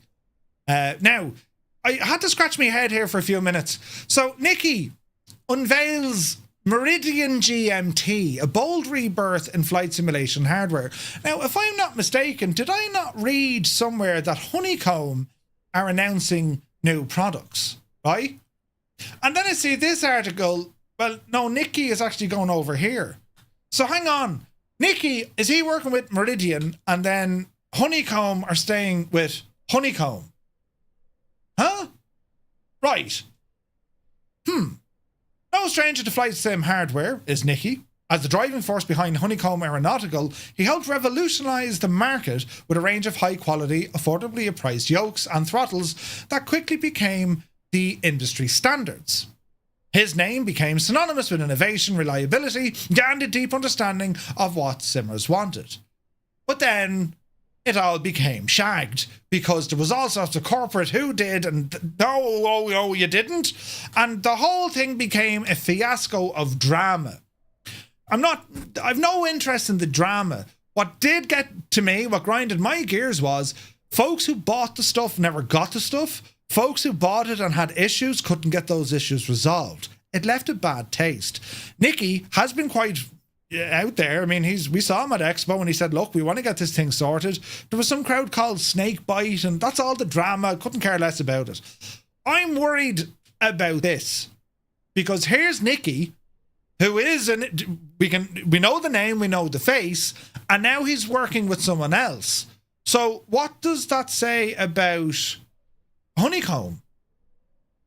And what happened at Honeycomb, is that going to happen here? Right? It's like, who done it? It's one of those. I don't know what's going to happen here. There's no doubt, talking to Nikki, he's very enthusiastic. He's very passionate about the stuff. His background is with SciTech. I mean, we all remember the SciTech here, yeah? He's very passionate about talking about, we want to do this and I want to invent that and, we want to make things cheaper and more accessible. Brilliant. But what about Honeycomb? And where's all that? Right? Do you know what I mean? So I don't know what's going to happen here, lads. It'd be interesting to see what hardware they're going to release. It'd be very interesting to see what hardware, it's going to be interesting to see what Honeycomb are going to do in terms of their lineup versus that of what Nikki's trying to do with Meridian. That company, Meridian, they're a big company. They're huge. Massive. Vasco says, guys, it's huge. I've seen the lineup of products. It's truly mind-blowing. I talked with Nikki for more than 4 hours about this, and he really is on a redemption mission to change things up and deliver. Let's see, but I got the right vibes from him. Honeycomb is a different entity with other owners. Well, that's what I mean. Are we supposed to crap all over Honeycomb and say, yeah, look, they made an Egypt out of this guy? Or do we say, is this guy your 1980s used cars salesman? Look, friends, look at this car. It's great. Right? Do you know what I mean? Time is going to tell. It's interesting. There's now another player coming into hardware. That's not going to be a problem from what I can see. The more choice you have, the more competitive the hardware guys have to get. And we should see better innovation at lower prices. We win. The users win. The only thing about this is, well, we've been down this track before. Right? This isn't our first barbecue. So let's wait and see. It's exciting if we're going to be a little bit, I don't want to say naive, if we're what's the word I'm looking for? Simple? I don't know what the word is. If you just look at this on the face of it, you see Nikki and you can associate innovation. Yes, he's moving with a new company in a new direction. That could be exciting. Honeycomb, on the other hand, well, who exactly are Honeycomb? Because, well, Nikki was Honeycomb to me. Jesus. Do you know what I mean? So what do we do? I don't know. Let's see what happens, though. Let's see what happens. Anyway, Meridian GMT, a brand new venture that promises to build on his past successes while charting an entirely new course. Meridian GMT represents a fresh start, a chance to take everything he's learned and apply it in ways that stays to his true original goals. There's a video, look. The brand introduction. 0316 Zulu. Winds Let's play this. I didn't see this. 0, gusting to 70. Visibility 1/2 mile. Heavy rain. Ceiling 200. Overcast. Temperature departure 16, 2.12, altimeter 299er2. Expect ILS approach runway 27 right.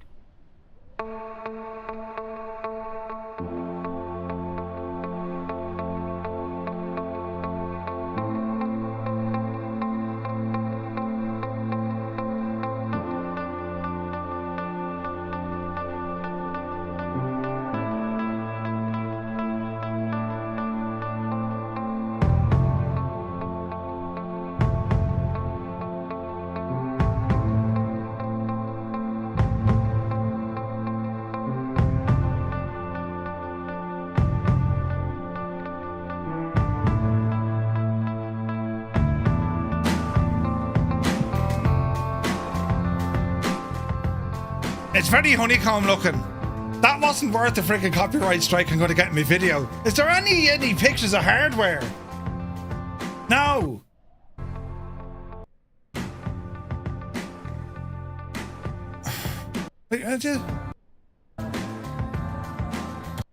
To be fair now, I could have done that, you know. Coming soon to a place near you that looks like somewhere you're familiar with, but is actually different. A thing. You know, that's for YouTube music. I hope so. Right, anyway. The sense of purpose. Yeah, I had the opportunity to witness this firsthand during my conversation. This is from Vasco. Thoroughly impressing the passion. I've said that. He's a very passionate guy. Meticulous planning and depth of thought has gone into this lineup. And then, of course, I think Vasco saw some of the lineup. No pictures right now. Presentation will be on Sunday at FSWeekend. Yeah. I don't know, lads. I honestly don't know.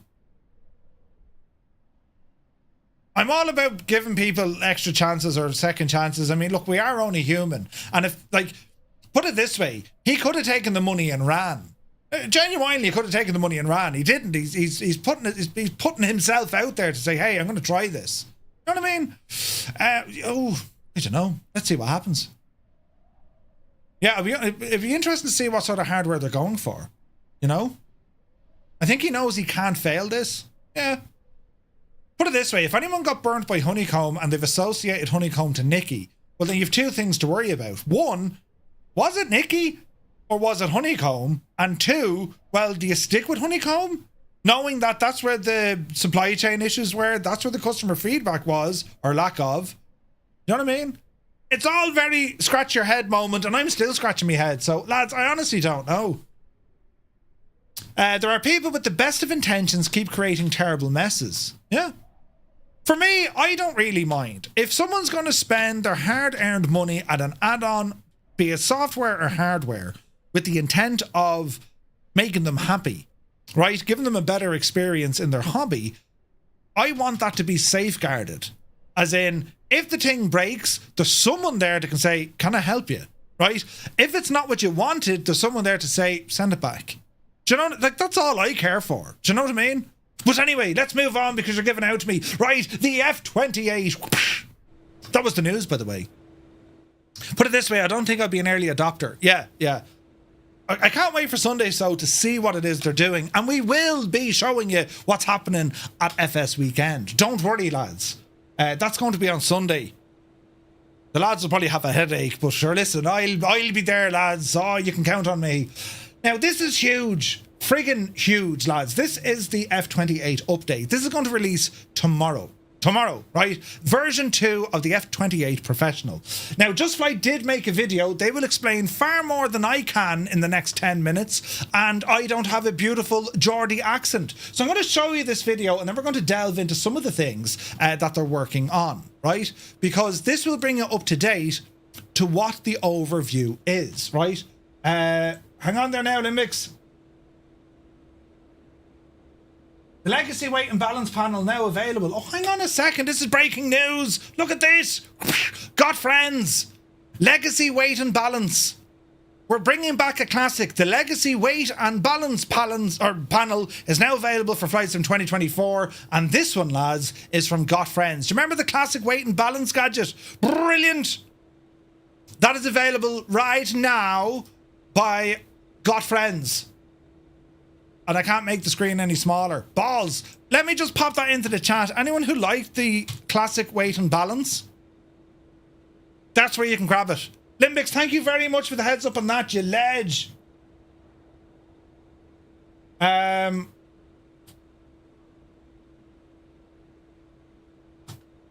Right. Balls! I'm after closing the thing I didn't want to close. Hang on. Reopen closed tab. Will this work? Reopen closed window. Aha! It worked. Right, lads. Hang on now, before we do this. This is going to be a video from Just Flight, and you need to check this out because it's absolutely brilliant what they've done to this add-on. So grab a cup of coffee or a cup of tea or a tasty beverage and let's check out the work of Just Flight. Hi folks, and welcome to the Just Flight F28 Professional version 2, a significant update to one of our most popular airliners in Microsoft Flight Simulator.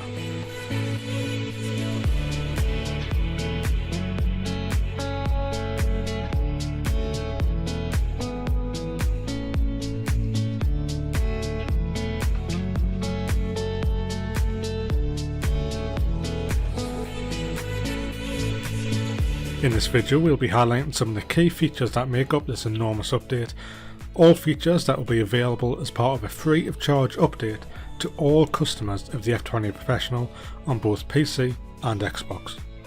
Starting in the cockpit, one of the big ticket items that's included with this update is the UNS-1 flight management system.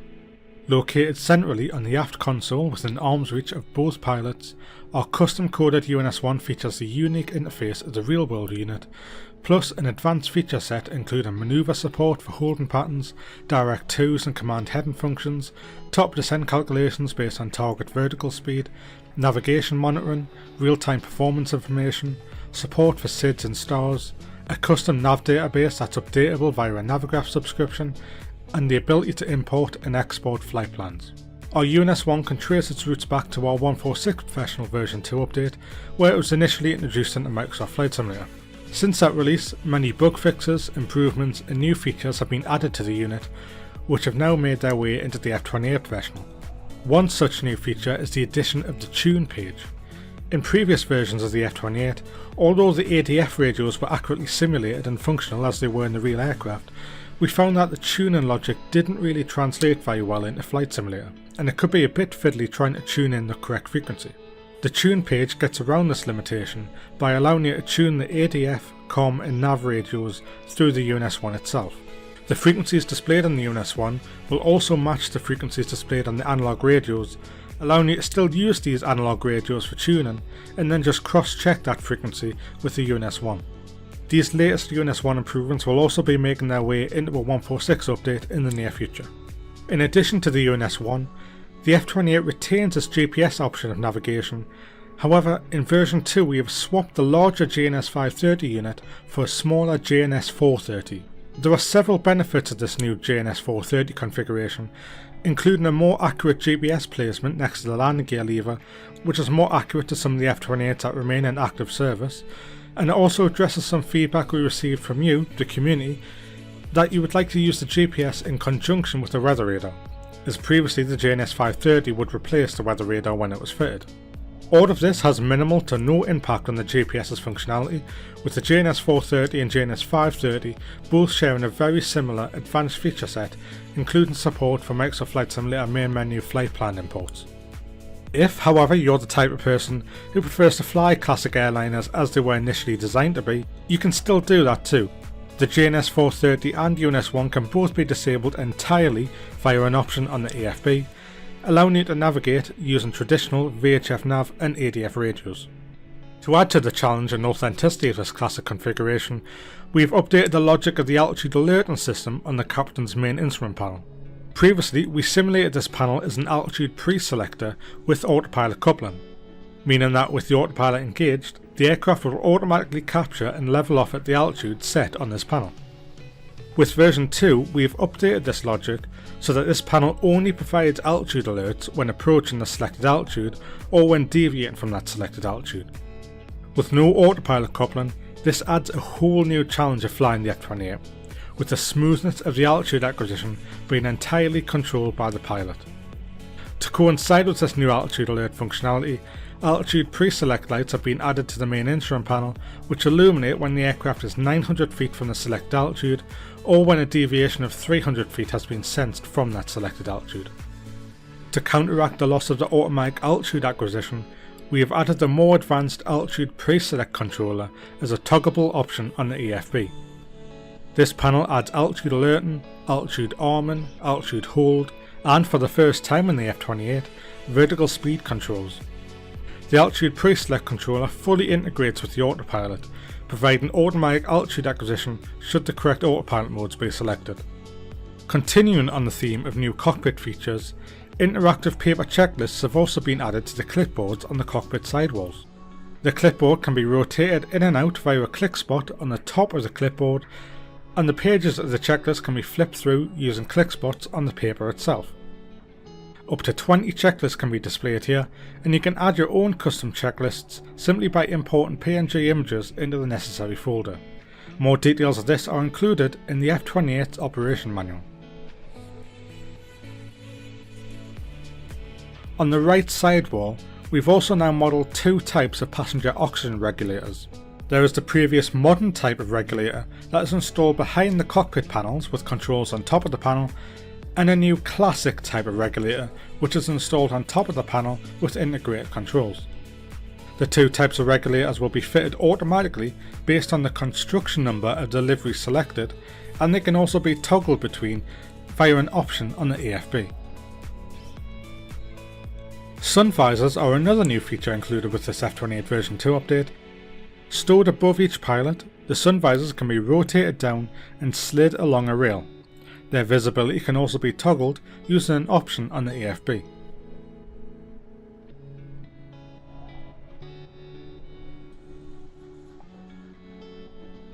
We are also now providing an option to toggle between metric and imperial fuel units on the fuel quantity indicators and the fuel flow indicator. These units of measurement can be toggled between via an option on the AFB. Perhaps the most important feature of all is that we now have animated ashtrays, with audio recorded from the real F28 no less. The only thing missing is the smell of jet fuel and cigarettes in the air to complete that 20th century aviation experience.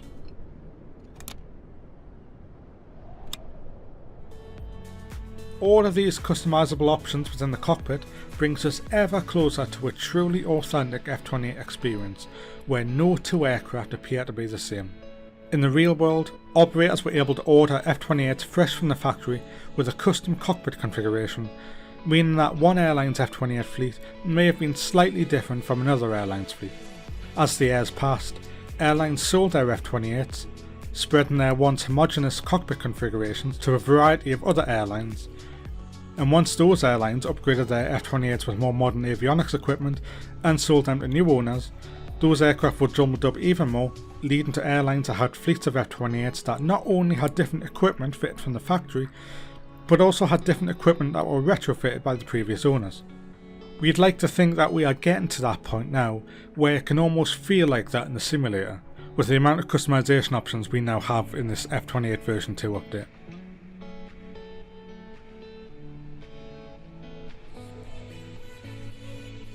Now, as we've mentioned AFB options a few times so far, it's probably a good time for us to cover the Just Flight version 3 AFB, which has now been implemented in the F28. The version 3 AFB brings a raft of new features and improvements to the previous AFBs, including a redesigned interface, support for Navigraph en route charts, improved aircraft page data entry, improved SimBooth support, and more. An additional feature that we brought across from our other airliners is boarding and refueling simulation. This allows for realistic simulation of the boarding and deboarding process at the beginning and end of every flight, including several different boarding and refueling speeds ranging from instant to realistic. With the latter selected, you may be waiting up to 20 minutes for the passengers to board a fully laden Mark 4000 variant, but during that time, not only will boarding music be playing in the cabin, but we have also added new passenger boarding and deboarding sounds so you can hear the passengers boarding the aircraft behind you. Users of JSX will be pleased to hear that we have also made the boarding simulation JSX compatible, and we have created updated GSX profiles for each of the F28 variants with this update. The F28 is also fully compatible with GSX passengers. Moving to the aircraft's exterior, we can view the 5 brand new liveries that have been added to the product in version 2. These liveries cover both passenger and military operators, a couple of which are still in operation, private aircraft and popular airlines that we weren't able to add in the original F28 release.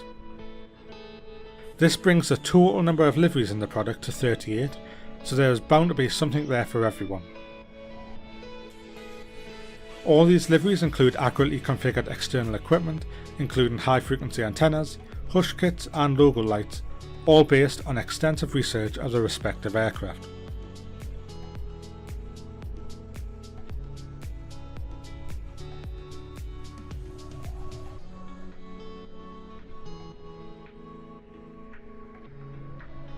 In addition to this extensive new feature list, we have also made the F28 Professional Microsoft Flight Simulator 2024 compatible. As we have said in the past, we remain committed to making all of our Microsoft Flight Simulator 2020 products compatible with 2024 free of charge. That means if you already own the F28 Professional, you will gain access to it in both simulators at no extra cost, and if you don't own the F28 Professional just yet, you can gain access to it in both simulators via a single purchase. There are so many other smaller changes and improvements that we weren't able to cover in this video, such as the improved fade in and fade out effects of the incandescent lighting, improved TCAS visuals and functionality, improved sound attenuation based on the cockpit door position, improved various aspects of the flight model, and so much more. We highly recommend that you have a read of the Mammoth version 2 changelog to see everything that we've been working on, and we'll be sure to post a link to that in the description box below. An updated F28 Professional Operations Manual, EFB Manual and a UNS-1 Operations Manual will be included with this update. Be sure to give those a read so you can get fully up to speed with all of these tantalising new features. As a reminder, the F28 Professional version 2 update is a free of charge update to all customers of the F28 Professional for Microsoft Flight Simulator 2020 and Microsoft Flight Simulator 2024 on both PC and Xbox. With all that being said, we hope that you enjoy this version 2 update of the F28 Professional, and we hope you have many successful flights in the aircraft in the future. If you would like to see more updates like this for our aircraft, or if you have any thoughts or suggestions on what we could add in a future update, please let us know in the comment section below.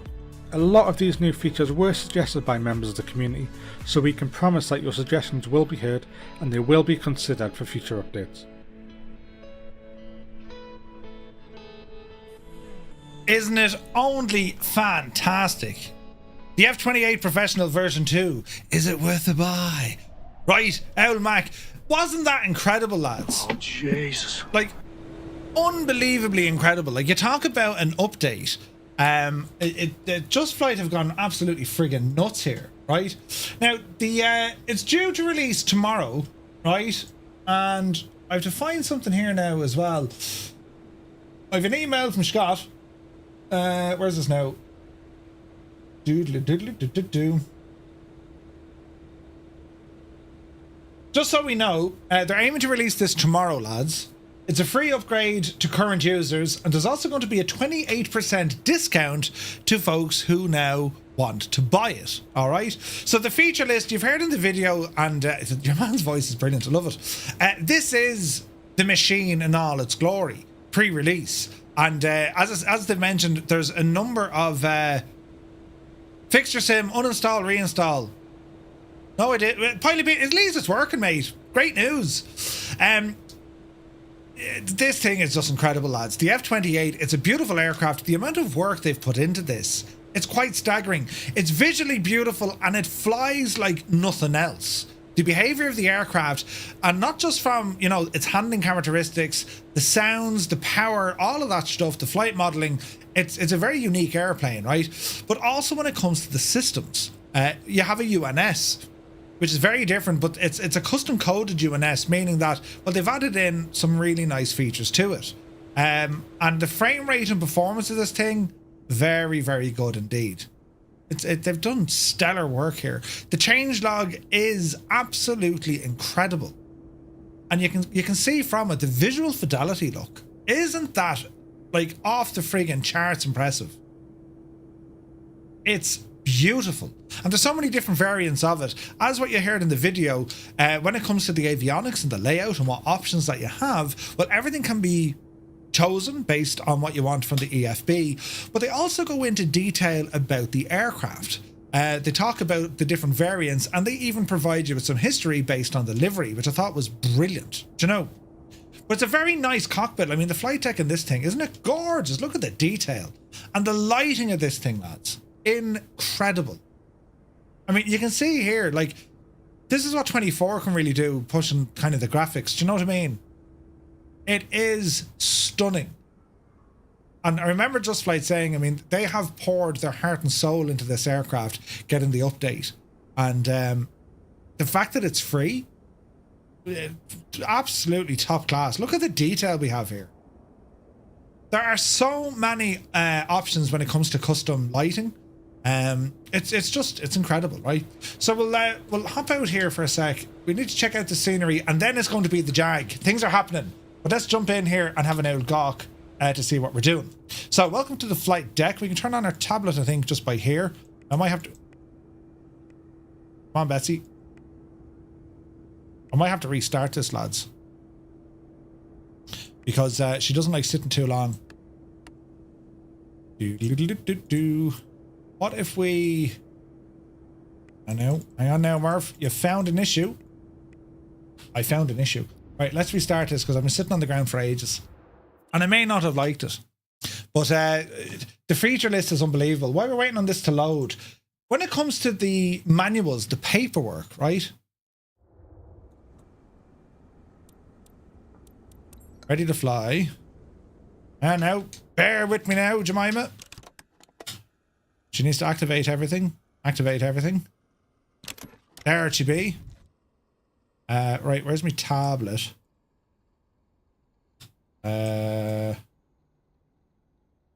Jesus. See, this is what happens with pre-release stuff. Where's the tablet after going? Now, don't panic, lads. All will be well in the realm. So much way. How do we... Where do we... There is a click spot for the tablet, isn't there? The vent. I've tried the vent. The vent, you say? Hang on. Can I get a refund? No, there's no refunds. That's your tiller. Where are we saying the vent? Pretty sure you're clicking the power the moment it turns on. No, it turned off. Plane. It's the pilot. Thanks, Gibbo. Why is that gone? That's the... we'll have to... There we go. Right, lads, it's okay. I fixed it, look. I pressed the vent. I clicked it. Thanks, Tailhook, yeah. You need to press that button over there. Which button is it? That button. They've done studies, you know. 60% of the time, it works. Every time. Anyway. Here's our stuff here with the EFB. If you go into the options, look. This is where we can start changing some things around. So you have the high frequency aerials, the hush kit, of course, the logo lights, modern packs oxygen, and like that changes how even the oxygen system, which is located over here, look, right, and it's modelled and it works, right, and we can also change that.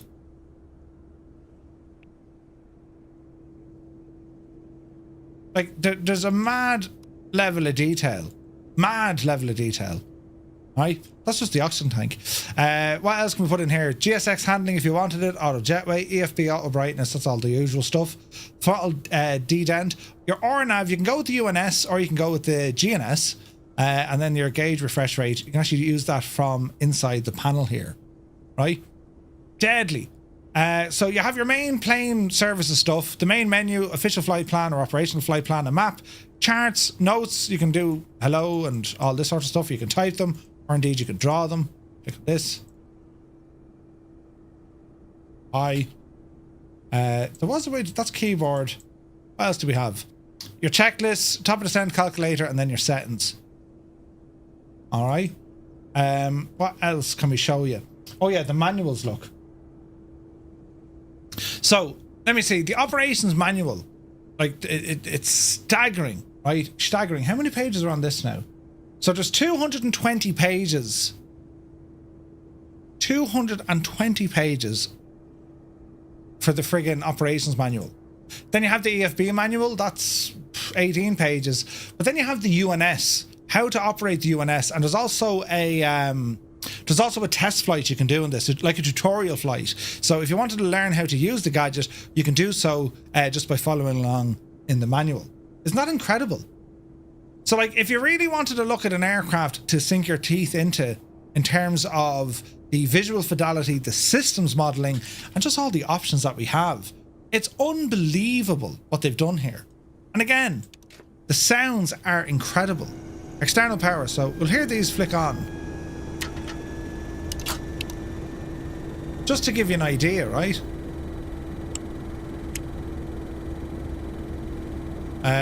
What do we do here? Like, everything works. Do you know?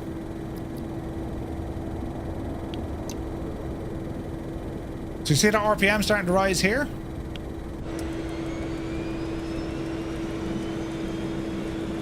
And then the sounds.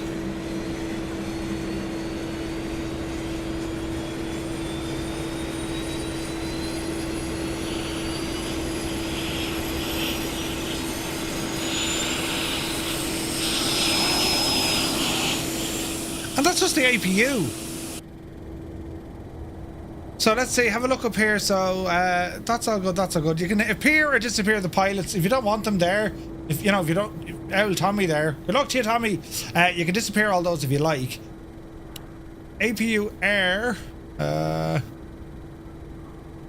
Gen 3 needs to come on.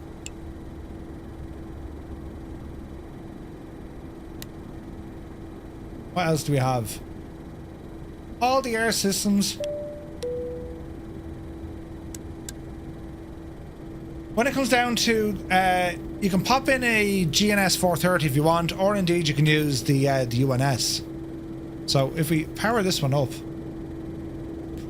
avionics would help, Murph. If I was avionics, where would I live? There is an avionics master switch here somewhere. I need to learn this plane and fly her more. Waiting to see some of the night lighting as well. Like, it's absolutely beautiful. Disappear you for the moment. We will get our electrical pumps on. What else do we want here now? Let's have a look. Let's have a look. These are all our various pumps. And what else do we want here? They're all set to normal. That's good. Gust lock is already on. Don't need to worry about that. Internal lights and external lights. The lighting is absolutely incredible. These guys need to be on. For our hydraulics. Drop away the gust lock. Autopilot unit is grand. Avionics coming on. Power up. Goes through a full test. The whole Japan. Like, it's class, isn't it? And that's the thing. How different this is to what you're used to, say, with Airbus or otherwise, right? And I just want to show you the night lighting because it's absolutely stunning, right? Do the same over here. I just want to show you some of the lighting because they've nailed it, lads. It's beautiful.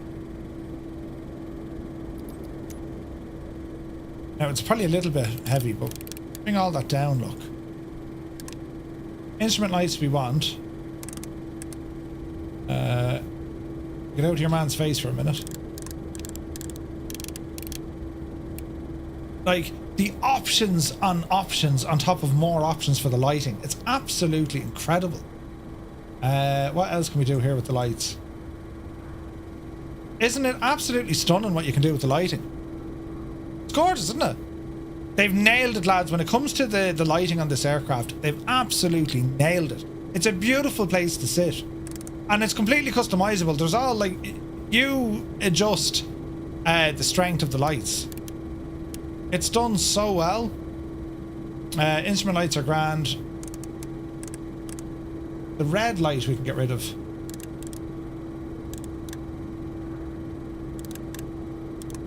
Where's that red light switch? let's jump over here. It also has the emergency brake system, emergency gear system. The ashtrays are animated. Who needs an animated jacks? Animated ashtrays, lads. White floodlight is grand. Red floodlight, turned it off. There's another switch for one of those. Red floodlight, turn it off. I think there's one here somewhere for the center one. There's a big ice. Here we go. Turn that off and turn that off. Like, look at the lighting now. Isn't that absolutely gorgeous looking? Isn't it savage? It's quite incredible. It's so customizable. You can really mess around with the lighting on this thing. And it just makes it a beautiful aircraft to be in. You know? How would I compare this to the 146? 146 is also brilliant. There's a bit more going on here, I think. It's the 146 in comparison, I think, is easier to fly. It's easier to operate. There's a lot more going on here. Like you wouldn't necessarily be used to the avionics and the logic of this aircraft coming from the 146. Some of the nav options maybe, but certainly not the characteristics of how the aircraft actually flies. Do you know what I mean? So far, Colonel Forks has flown to Carolina to Phoenix, yeah. Like, lads, I have to say, like, in terms of a flight sim add-on, this is one of the most underrated aircraft because the logic and systems Just Flight have put into this, it's so different than your Boeing or your Airbus. It is so very, very different. And even learning some of the features, some of the systems, it's so rewarding. Simple little things. These electrical systems, half your stuff won't work unless these are turned on. So your hydraulic bus is actually powered from your electrical system. And I've turned off the electrical system. You can see our hydraulic pressure is now starting to drop. They've just gone to savage little details, and that's something that kick you completely. When it comes to checklists and all the jazz, I think these are active now. So we have all our checklists built into the EFB. Really, really nice. And of course, then you have on your paper checklist over here, if you want to pop them in, you know, that's where you can do them. It's just savage. And the detailing inside, the texture work, the modeling, everything in this aircraft, it's absolutely on point. It really, really is. So the F28, this is going to be released tomorrow. Not quite sure what time. I imagine if it's Just Flight, it'll probably be around midday or so. Isn't it beautiful? And the sounds are class. And like, even with the aircraft, outside it's as loud as you can get. Inside, it's actually very quiet. You know? Very good. Hey, Practical Geek is here, good to see you. Like, yeah, Gibbo, like, in terms of, joking aside, but in terms of the modern stuff, you can fly this by a GPS if you wish. Writing things up, bring the gain up. You can fly it with a GPS if you wish, and again, you just grab that from your tablet. You'll say, right, get rid of the UNS, and let's go for the owl. Let's go for the 430. Click of a button, and there's your 430 put in. And that gives you, of course, the advantage is you can load your flight plan directly from the sim menu. Do you know what I mean? Is it going to be released on the marketplace tomorrow? I think it's going to start off on their website. You know? It takes a lot for me to get excited about a tube, and I'm excited about this. Yeah, it's really good. Does the eye on the checklist snap to the item? Yes, it does. Yes, it does. So if I were to say, okay, show me the APU start. There's the arrow, look.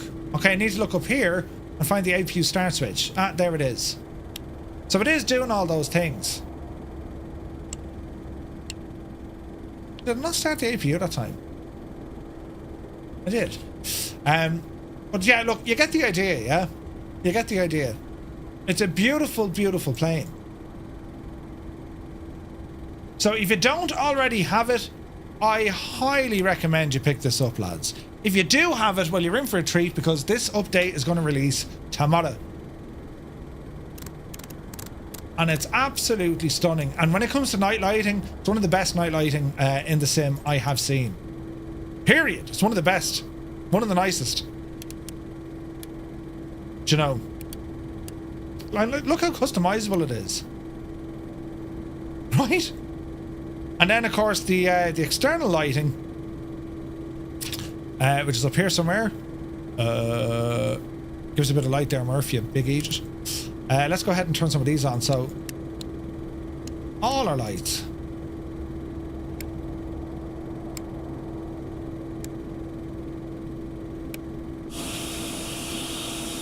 Proper rotating beacon. Right?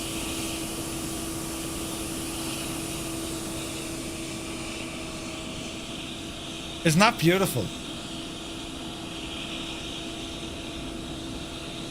It's done so very, very well. The night lighting in this is gorgeous.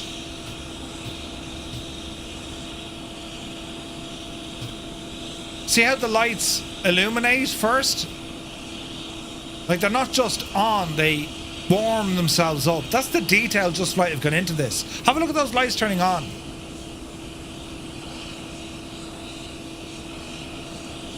Isn't it savage?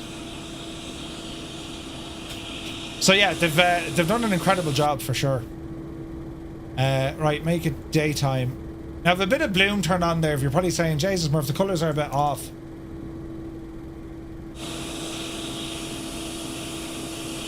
So there you have it, the F28 version 2 update. It's coming out tomorrow, lads, and highly recommend it. The new liveries they've added are beautiful as well, do you know? Now, while we're here, while we're on the subject of being here, let's have a quick look at this airport, Nuuk. Few clouds. Bring up the time of day to something like that. And well, let's go off here now and experience what this airport is all about. We'll check this briefly. So this is from Simulations. Yeah, incredible aircraft lights, practically geek. Absolutely. So we'll zoom out here and get a look. This is an airport we have frequented on many of the Bremen crossings, and well, it used to be just a bit of an old track, right? That's all we used to get. But now for this year, well, we have an option of a number of different airports, which is nice. So this is the region we're in. We're in Greenland, and there's 3 different sceneries you can pick up. This one is from Simulations. This is Simulations version of the airport, right? And it's the same price as others. They all seem to be going their own particular way. Some focusing more on the exterior, some looking more on the interior of the airport. What are these buildings over here? They look custom coded. Let's ramble over and have a gawk look. So they have included some custom buildings in the locale, right? Which, you know, they look lovely. Yeah, the 3 of them all came out at once, yeah. Crazy. Is the new update compatible with the flight planner? Can you send it to the aircraft? Yes, you can. Calais, you can, yes. 100%. If you're using the GNS 430, yes, you absolutely can. So we'll start over here, over by the tower, and we'll ramble in. And we do have an interior. So welcome to the tower. Basic. But nice. It's like an older tower over there. We have a ton of kind of ground clutter here. Snowplows, buses, all that sort of stuff. Air Greenland. Ew. We'll check out the night lighting around the terminal here now in a moment. Hangar interior. And I think the airport terminal has been modelled as well. So we'll leg it down past our jet. There's all your snowplow stations. Probably fire crew as well, right? And then we have the main terminal. There. You can have a look. Johnny, thank you very much indeed for the follow. Welcome in. So, flag animation. Seems to be on a timer. There's a bit of weirdness with the textures here, isn't there? Interesting. There'll be a bus. We'll go inside the terminal. Probably not the most busiest of terminals in the world, is it? But you get the idea.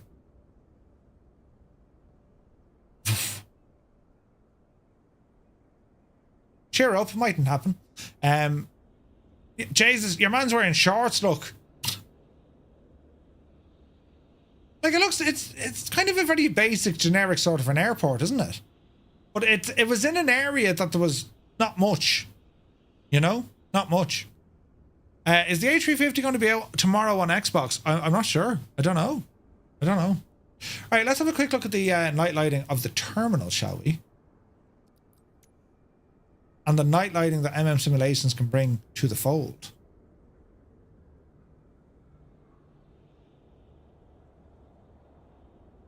Terminal looks good.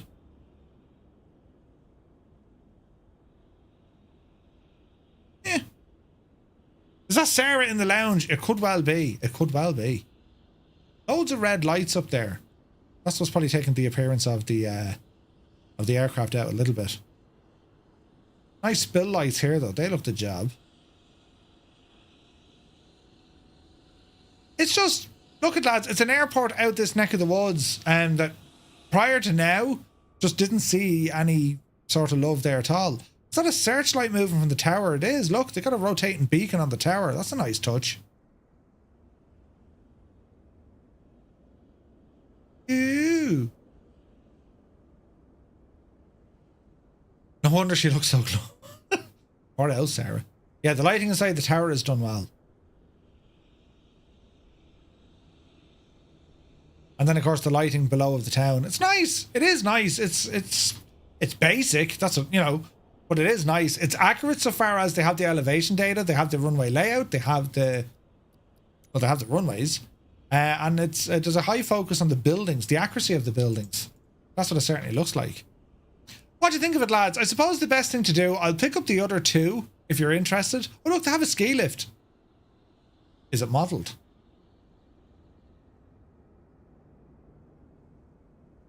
I don't see the cables.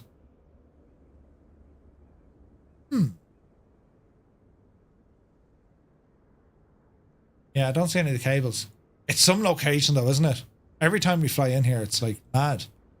She escaped to Greenland of hoping to avoid Murph. Yeah.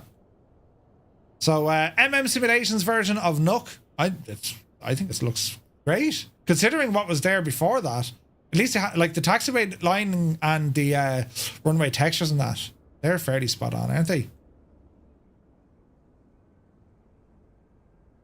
Yeah, they're proper spot on. Beautiful. Right, friends, we shall move on. What time are we? Jesus. Right, we'll move on. End that flight. Now, I have a terrible suspicion. Don't crash. What's this telling me? New content has been detected. We have detected new content in your library. Okay, let's go back here for a second. So the library, the marketplace, quick look at this briefly. This is what it looks like.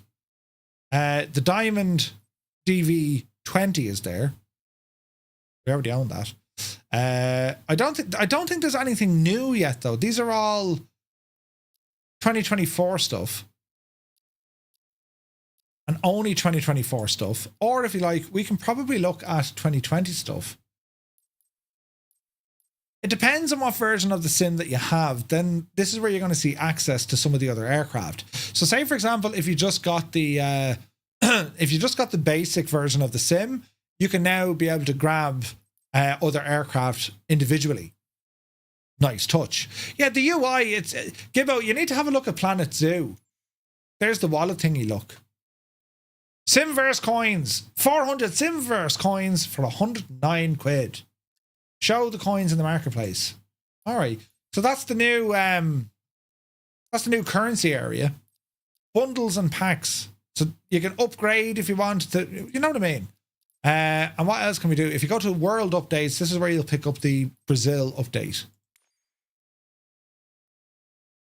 All right,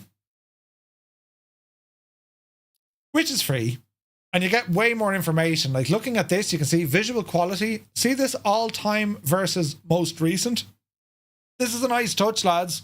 Because, you know, if an add-on doesn't get updated, it could have been like something special and then it wasn't updated in quite some time. Well, you'll see where the recent ones are. More details. General rating, visual quality, technical, and realism. I still think I'd like to see a little bit more. I'd like, rather than just seeing a star system, I'd I don't know. I'd like to kind of jump in and say, hey, you know, is it any good? Like, tell us about it. What's a review? Or maybe point it in the direction of a review system. Or even have reviews of, you know, YouTube videos showing the stuff off. I think that'd be nice. Do you know? But, yeah, the UI, look, it is very different, isn't it? It is very different than what we're used to. It's a matter of getting used to it, I suppose. Like, if we were to look in here, look at the 404, our options would be, it's usable in, oh, look at this. So they're able to tell you if the aircraft is usable in what.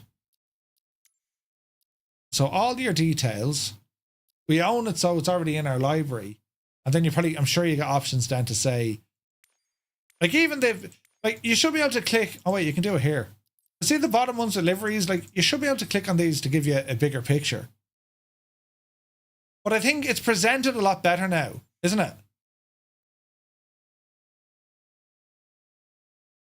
You know, it's like, I'm liking what I'm seeing here. Realism, technical quality, visual quality. I'm liking this. And then you have your overall score. It's not like it's way better than what we were at. Do you know what I mean? So that's the marketplace. Let's go home here. And well, now, friends, I wonder will this work without me having to restart the sim? So let's find out. What's the name of this machine? Ah, yes. A Jag. Now, there's something you need to know about this particular machine. No ordinary Jag, right? Now, lads, bear in mind, this is a pre-release aircraft. So just, you know, we'll have to be, you know, there's a number of different liveries. Actually, I might show you that. We'll configure the aircraft. It comes with two variants, right? The Jag Type A, and then we have the GR1. I'm going to have a look at the GR1, and we have a couple of different liveries here. XX741, we have the Katrina Jane, and then we have XZ361. And they're all in her UK liveries. If we look at the Type A, you can see that we have the, well, we've a lot of different liveries here, look. Interesting that the thumbnails are so small. But there's some nice ones. Jesus, there are some nice ones here. 11 Squadron. Nice. Ardennes. These are all the French ones, it looks like. Oh, look at that livery. That's savage looking. But anyway, we're going to go with the GR1 just for the sheer crank of it. And I'm hoping this loads up, you know, without absolute terror and all the jazz in that, right? So we'll ramble over to casement here. Although they don't really belong in casement, but we're going to casement for the crack. And we'll start off over here. And hopefully the camera system won't be borked, because it does this whenever you load from one aircraft into another aircraft. Do you know what I mean? Well, let's see what happens. It'll either work or it won't work. So there's information about this aircraft, which is pretty cool, right? So the version we're showing off, this is native to Flight Sim 2024. The 2020 version will be released as well, and it's very, very similar. This aircraft, right? The Jag, this machine. Hopefully now, lads, the camera system works, right? Okay, yeah, it works. Let me see. Let's get my controls set up. I own a Jag, right? Jag. That's how you say it. Jag.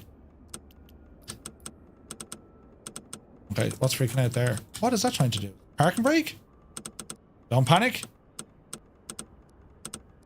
Don't panic. Right. It was me gear stick. All right. So our views are working and there's no damage. Right, perfect. So the Jag, I need to tell you some stuff about this. This Jag, it's been officially licensed by Dassault. They own the rights to this aircraft. It's officially licensed by Dassault, or Dassault. How friggin' cool is that, right? So Azur Poly, when they made the aircraft, this has been signed off by Dassault to say, this is the thing, right? And as a 2024 native aircraft, yes, you can do your walk around checks, because we're going to have to do that. Jump out there now for a second, because I need to remove all this stuff, look. Remove,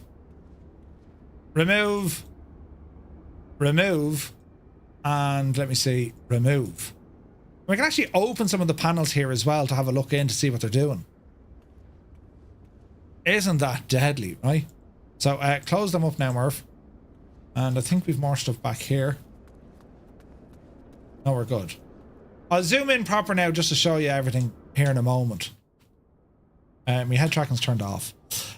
So, it's a highly detailed 3D model based on 3D scans. Ultra high resolution textures based on photo scans. Distinct exterior models for the A and GR1 variants. 16 liveries included. Immersive sound crafted by none other than Echo 19. Can you climb up the ladder to get in the cockpit? Yes, you can. Yes, you can. 1 second now. Bespoke multiplayer sounds, various and settable payload including static weapons, flight model developed with the help of former JAG pilots, animated cockpit, including all the switches, buttons, breakers, mirrors, and everything else. Custom hydraulic systems. They've replicated the fuel system with functional fuel transfer, fuel dumping, and external tank implementation. Faithful electrical circuits with functional breakers, radio nav capabilities, VOR, ILS, TACAN and GPS, sophisticated interior and exterior lighting, operational heads-up display, ground equipment including a GPU and animated covers animated with relative wind, highly detailed pilot model, optionally visible inside the cockpit, custom and natural pilot animations, 2 helmet variants, many custom-made effects, engine heat blurs, afterburner, wingtip and so on. The canopy can be jettisoned, wing flex animation, functional autopilot, custom EFB, GNS 430 and a 650, and interactive checklists, right? It'll be available for both PC and Xbox. Price is going to be somewhere between $30 and $35, and they're hoping to release it within the next week or two, right? The next week or two. So, yeah, if you wanted to go via the ladder, you can actually climb up the ladder, look. So when you walk up to it, you can actually click on the ladder and you go up the ladder. Deadly, isn't it? And then, of course, you can hop in, hit the canopy, hop in, and that'll close the canopy and remove the ladder. Now, I need to make sure I have a button set up here, because remember I told you I forgot my buttons. Search by input on the Mongoose. All right, so we need to set that to, is it toggle afterburner? Toggle afterburner. Input repetition, no. Okay. Okay. Right, so the EFB, let's have a quick look. So we have our state saving. Cold and dark started takeoff. The ladder we can remove. GPU, we can pop it in there. APU is currently off. Sun cover can go on the aircraft if we wish. Wish that. Now, looking at the aircraft display, we could show the pilot on the inside. And see the way everything moves up straight away? That's pretty class, isn't it? Force pilot head. Right now, pilot interior view or his head. Right, yeah, we don't want that. GPS, we can use the GTN 650 located down here, or we can go with a 430 located here. Your GPS position can be on the side, or indeed you can pop that up onto the front and she'll pop up here. It's very customizable, isn't it? God friends, good to see you. Walking up the ladder, that was fancy. God friends, congratulations on bring back the owl weight and balance screen. Awesome news. Nav mode, TACAN mode, heat blur intensity, helmet type. You can right, do all these stuff. Fuel on board. Armament. So we can say, right, well, let's put some stores on the aircraft, and this will get very heavy. But I want to show you what the owl ordnance looks like. I mean, it's just yes, isn't it? Isn't that gorgeous looking? It's so impressive looking. They've done a great job with the detailing, haven't they? Let's zoom in here now. We have a quick gog. Now remember, this is pre-release, so if you see anything weird or wonderful, they'll fix it. But like, look at the texture work here, look. And the detailing. Like, can you see them? Like, look at the detail. Isn't that incredible?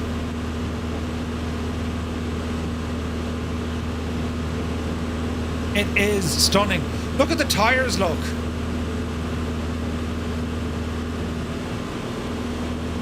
So they're going to release it, Frank, in a week or two.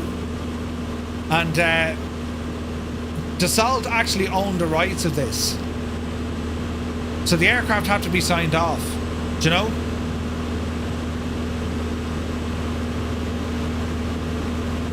Look at the details though.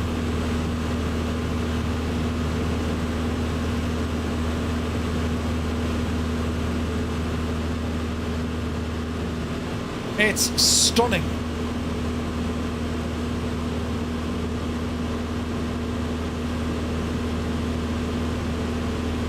The textures, the model work, everything here, lads, it's bang on the money. It's real nice.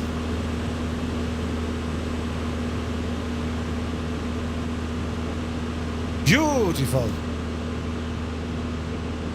You have a Jag up there. Is it a full-size Jag or just the cockpit of it?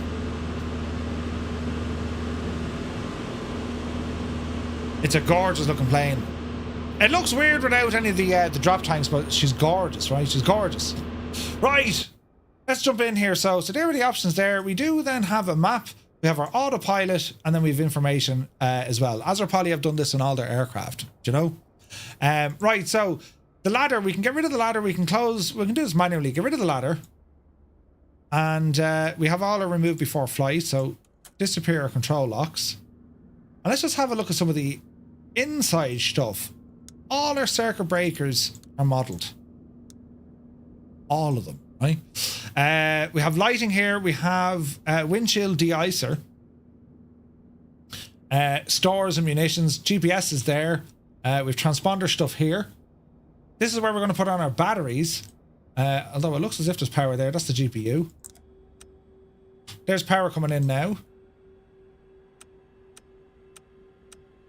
Go ahead and start powering up these. GPU is connected. We'll hide the tablet. Little flick switch, right? Our fuel system's over here. Fuel pumps. And we have an APU start switch. So we'll start with that now in a moment. Let me see. Feed and transfer valves are okay. Fuel valves, they should be okay. They're open. Looking down here on our left-hand side, flaps are in the down position until we get some hydraulic power in. Some internal lighting over here. Breaker switch is there. Altitude, that's all okay. Integrated lighting. Power this up once we get some natural power coming in. What else do we have? There's formation lights there we can play with as well. What's this now? Transponder mode. Our formation lights are over here. Turn them on if we wish. Throttles are there. Nav lights. Anti-flash on. Leave these on. Altitude alerts, they're all grand. Hydraulic pump auto. You'll hear that. Have a listen. Just to give an idea of the sounds, right? Have a listen to this. And see the pressure starting to build? Really good sounds, right? We set the barrel while we're here. We do have a heads-up display. We'll play with this now in a moment. Our main dials here. Let's have a look. Fire systems, refueling, cross feeds, annunciator panel.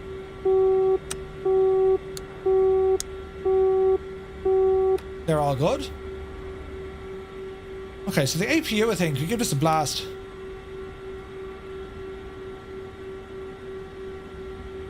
Wait for it now.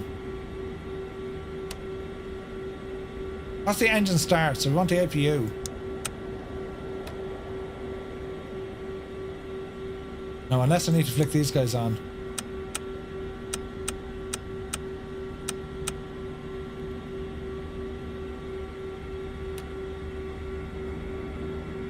Where's this now? Let's have a look, let's have a look.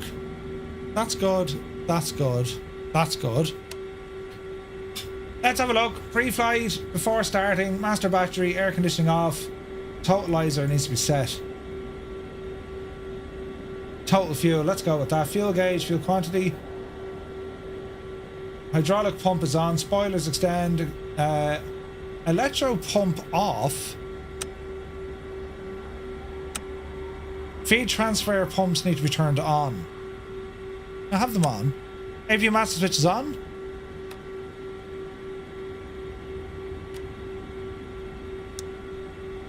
Air start. What are we missing here, lads? AV start switch is on. AV starter pushed.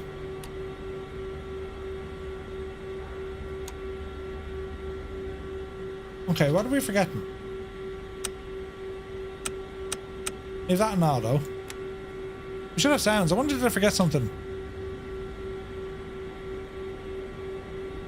Think, Murphy, think. Weapons, no. Actuators or alternators. Is it because she's on ground power, I wonder? Maybe it's on ground power. Hang on. Get rid of that. Takes a moment to disconnect. Okay, let's try this again. Give it a second. Alright, let's try this APU now.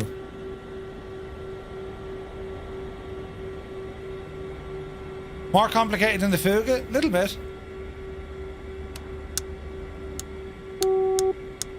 Put them back on. Here's a fella trying to start an APU. Why isn't this working?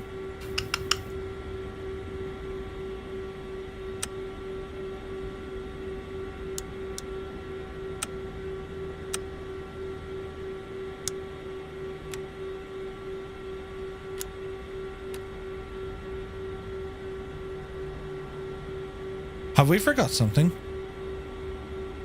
Have a question. Just updated 2020 on my Xbox. After checking the process of update 19, I notice it's given 20 aircraft for free.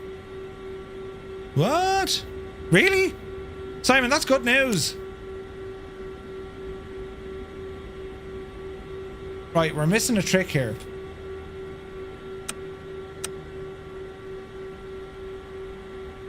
Battery's on. Turn these lads off for a minute in case.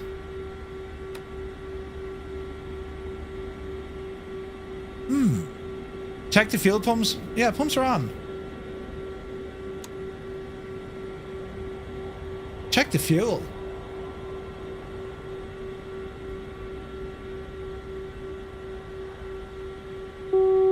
Ah, that could have done it. Right, try it again. Pitch now.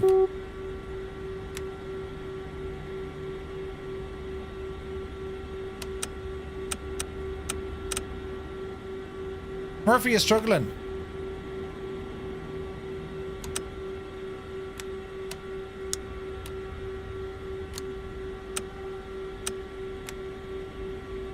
I wonder if I need to restart it. You can do you can do that from the EFB, but I wonder why she's not starting from there. Let's restart it just in case. Just to be sure that it's not me after missing a step. Do you know what I mean? Read the manual. Who needs manuals? Manuals, lads. Right, we'll try it again, right? Just bear with me. Right, let's see if we can remove everything from inside the EFB. Right? Okay. Chocks are on, covers are on. So it's already telling us what's wrong with the plane. Right. Get rid of the chocks and get rid of the covers. Good luck to you. And 1, 2, and 3. Okay. Let's try all this again. So we'll disappear here for the minute.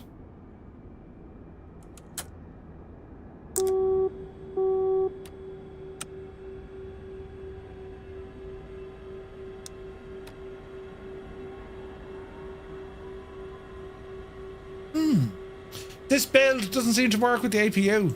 Right, we'll do it manually. Or we'll do it automatically, rather. EFB, APU. Give it a second.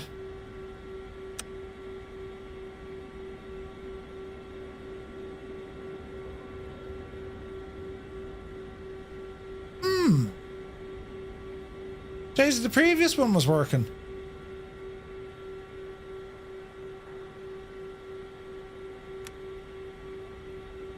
I'm lost.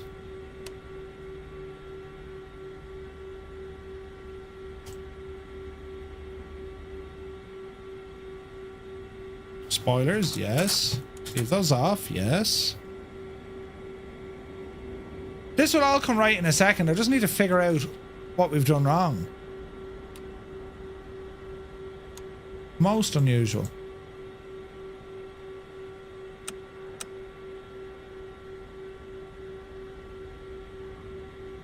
Why aren't you moving now? The joys of testing things live, eh? Why can't we move that switch?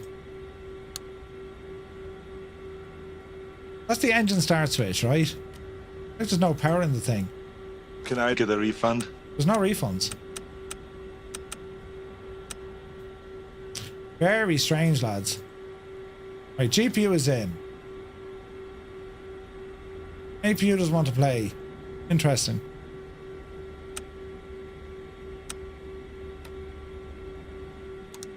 We can't start this without the APU.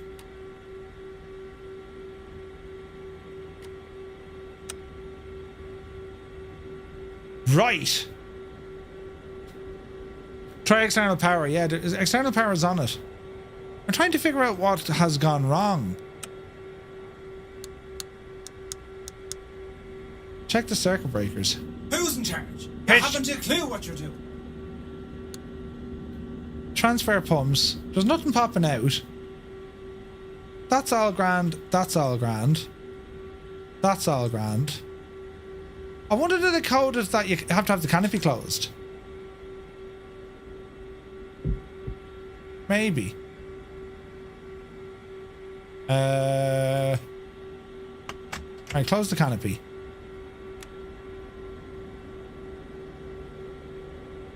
No dice. It's not the plane, it's the pilot.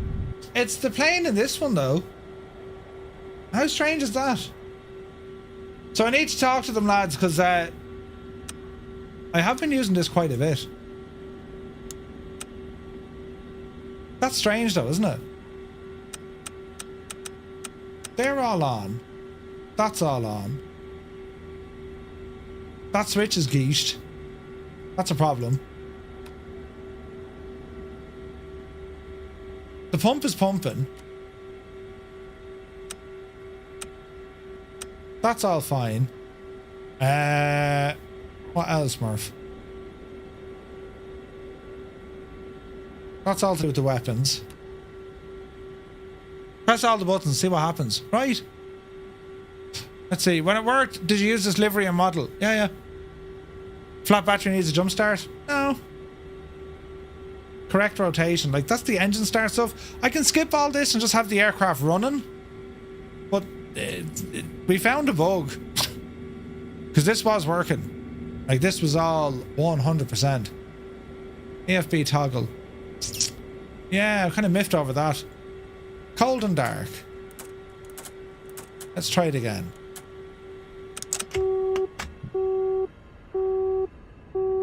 Right. Will she fire up now with the APU? Sounds.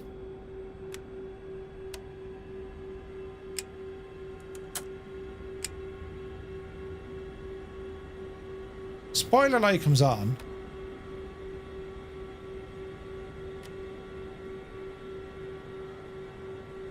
It's as if that button isn't working. Alright, we may just start it up. GDS is in the air brake. Air brakes are closed.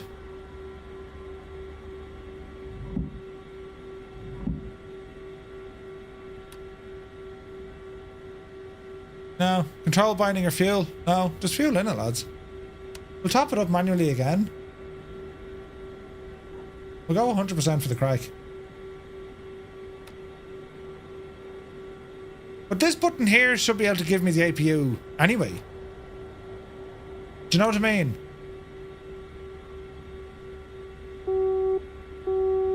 Very strange. Right. Flick it to started. You'll hear it spool. There's the APU now, look. Weirdness, we say. Pure weirdness.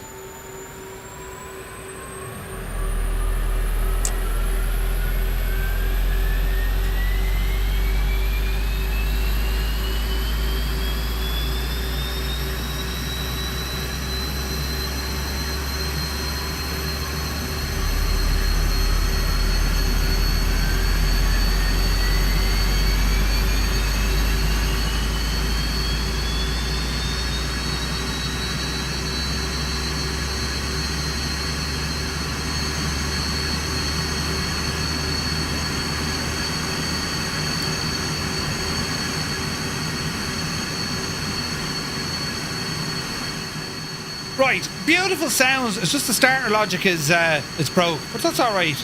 I'll talk to Azur Poly. It's pre-release, so you might get that, you know. Right, what are we doing here? Right, over to this. Oxygen is on. Keep that on auto. Auto. That's grand.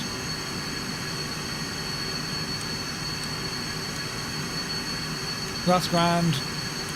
Leave that alone. Guns are grand. That's grand. What else do we want to do here? Auto, that's grand. Leave that on safe. Hydraulic servos alive. Spoilers. Flaps. Flaps in. What's this cabin pressure, is it?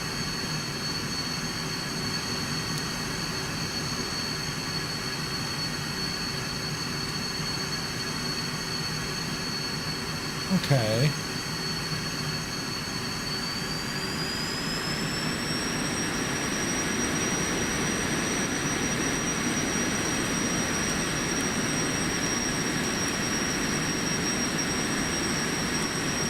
And that's good.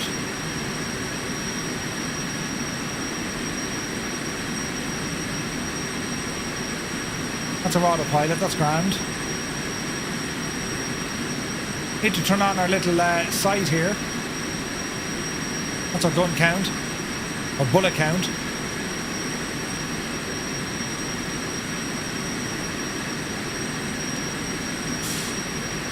Where's the little switch? Doodle-doo-doo.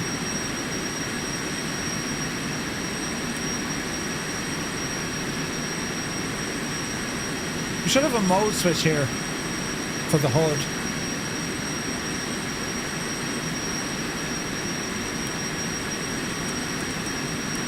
Easy. Okay, have a listen outside, lads, right? Mind your ears now. Get rid of that GPU for the crack.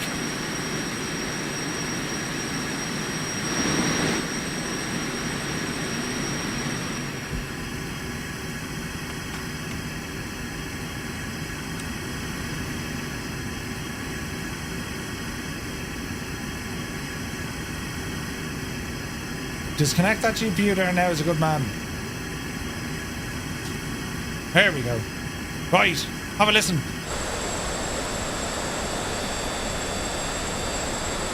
Mind your ears now.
The sounds are absolutely gorgeous.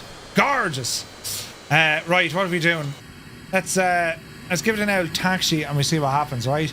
Yeah, I'll talk to Azur Poly. That APU start just wasn't doing what it was supposed to do. Right, taxi light is on. Off the brakes. Roller forward. I think we have nose wheel steering. Yes, we have. Easy now. Small bit of power.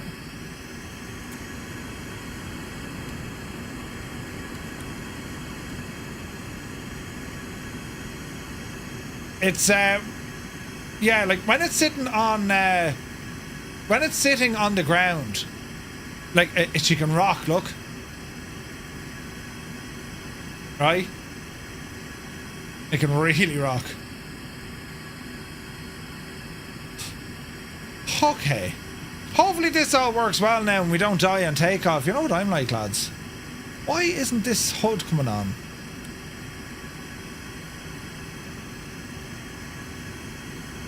We'll figure that one out now in a moment.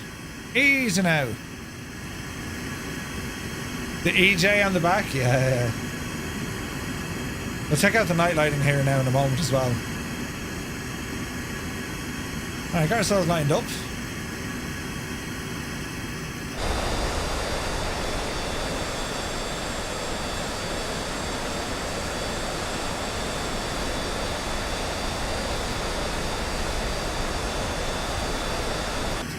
Interesting.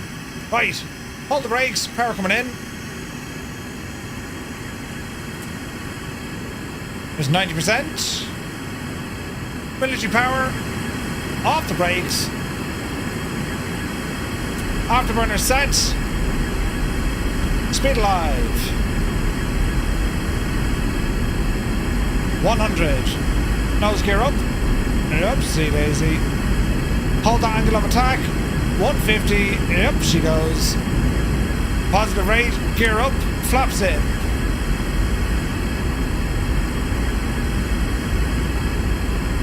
Speed 200, coming up now on 1,000 feet. Afterburner off. Power back down to 90. Level off a little bit. And roll to the left. Easy now, easy now.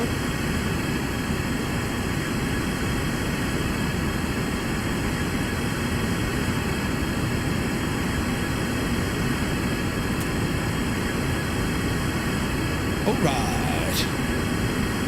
It flies super well. There's a dial behind the joystick.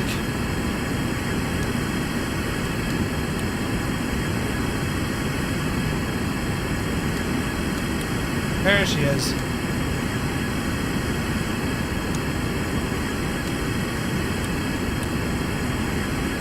So there's our heads-up display.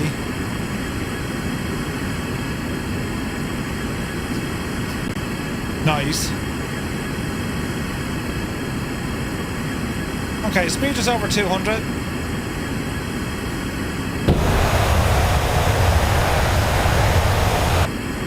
Why isn't my gear handle working?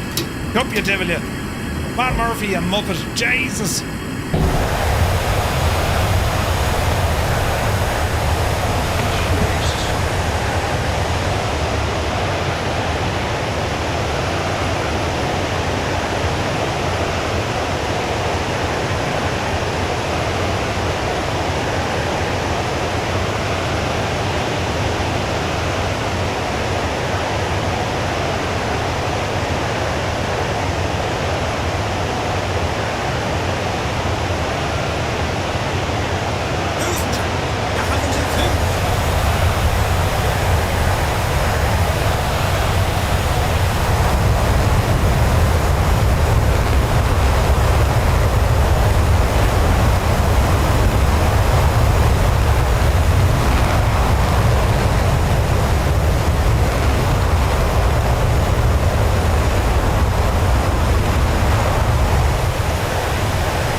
We'll get there eventually, lads. Between my hardware and the thing, maybe that was breaking the other thing. The APU. Sure, you wouldn't know, lads. Sounds great, doesn't it? Right, let's get ourselves into the level flight here. Bit of trim coming in. Bit more trim coming in. Easy now.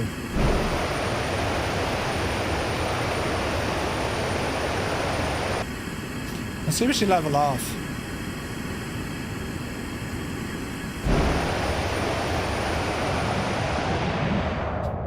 Now mind your ears, lads.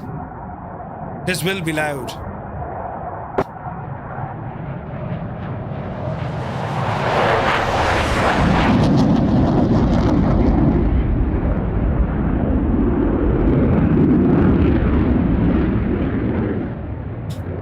Jesus. We'll do it again, will we? Hang on. Easy now, plane. Easy. Right. Mind your ears again. It'll be loud. He's ready now. You can hear from miles away.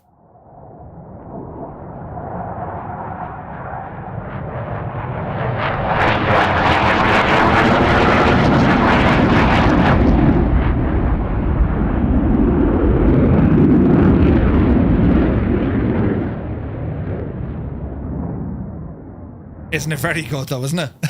It's very good. Right. How is it all handling now? So, speed is good. Fuel is burning away like an absolute champ. Let's check out some of the night lighting, shall we?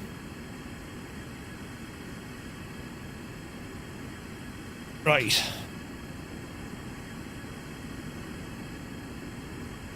Bring these lads up a smidgen, but not too bright. Right, they're good. And then the other lights are over here. Panel light. Where's that main panel light? Let's see. Bring these guys up. This guy up. This guy up. And then we should have a switch for the main dash light. We can actually turn that big, massive white light off. Hang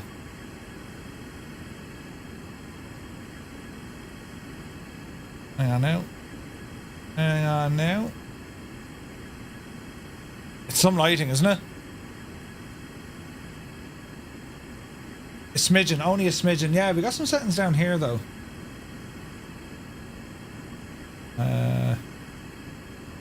So console's grand.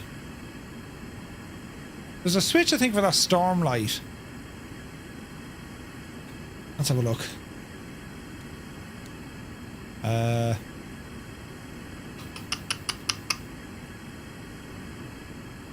There we go. Look at the state of that, lads. Isn't that absolutely beautiful?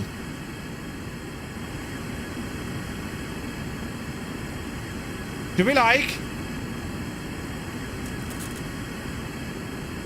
afterburners?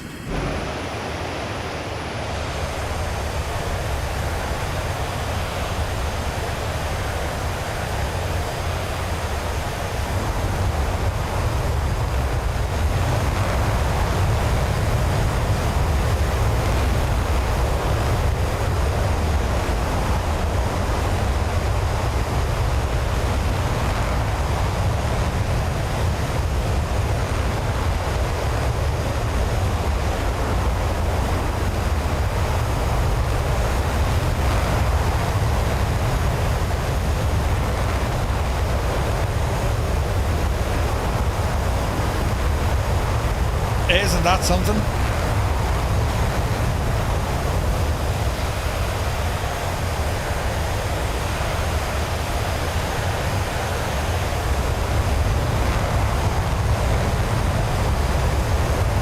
And like, you can adjust that heat blur as well if you want. It's only savage. Hey, War Hamster's here, good to see you.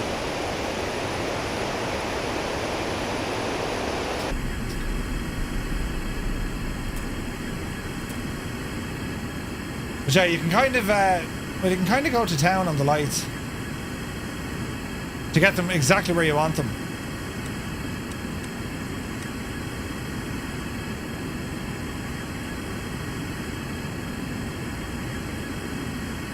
Very, very pretty.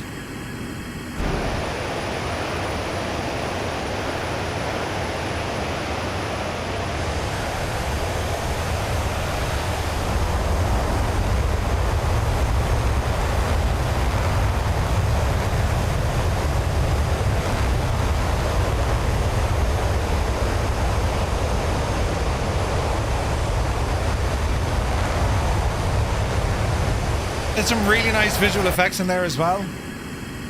What do you think, lads? Like, it's fully, as I said, it's officially licensed by Dassault. Now, it's still work in progress. It's not out yet. It's not fully finished yet. I've encountered an issue with the APU, but like, It's a beautiful aircraft, isn't it? Like the modeling and the texture work, it's top dollar, and like the sounds. It sounds awesome.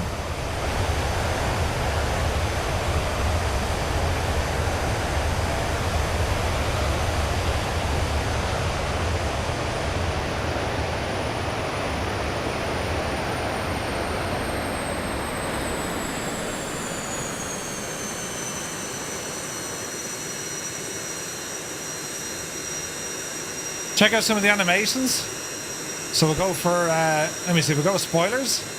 Or speed brake. There's the brakes coming down the back.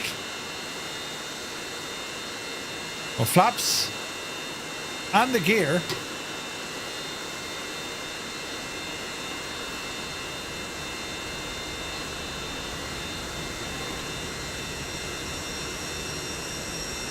Gear up.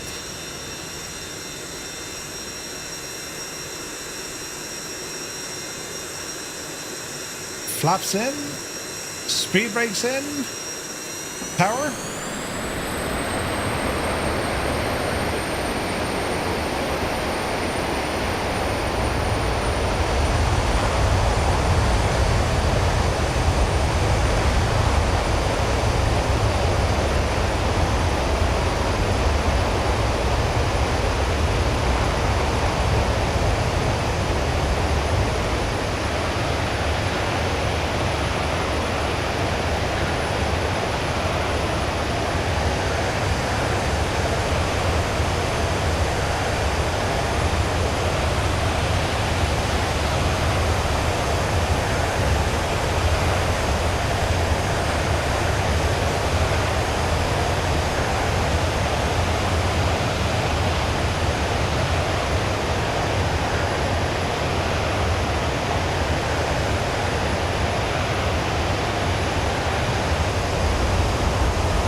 Very, very nice. So in terms of the weapon systems and stuff, you can disappear it, I think, yeah.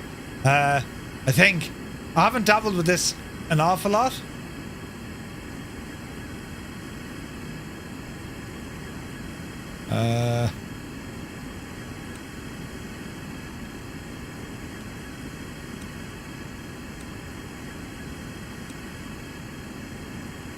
Selective dropping. I'm unsure if you can.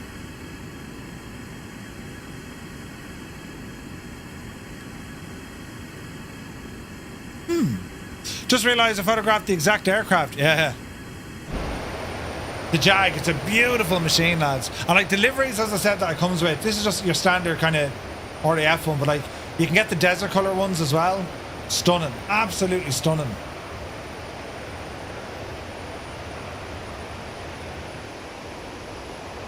And that afterburner, isn't it gorgeous?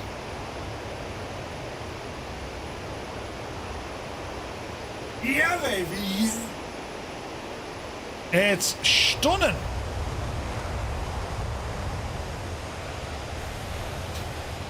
And the sounds, as I said, the sounds are just incredible. Absolutely brilliant sounds. Echo 19 sounds, lads. That noise, like, you know what I mean?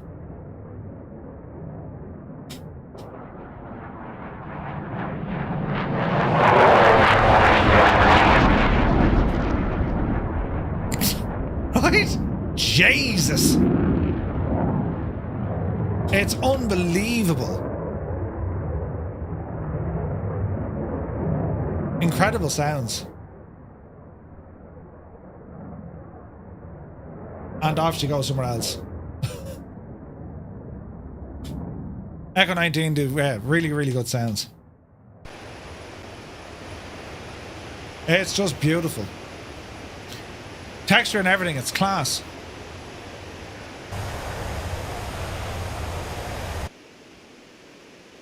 Got a rotating beacon there as well. Look at the view there, look.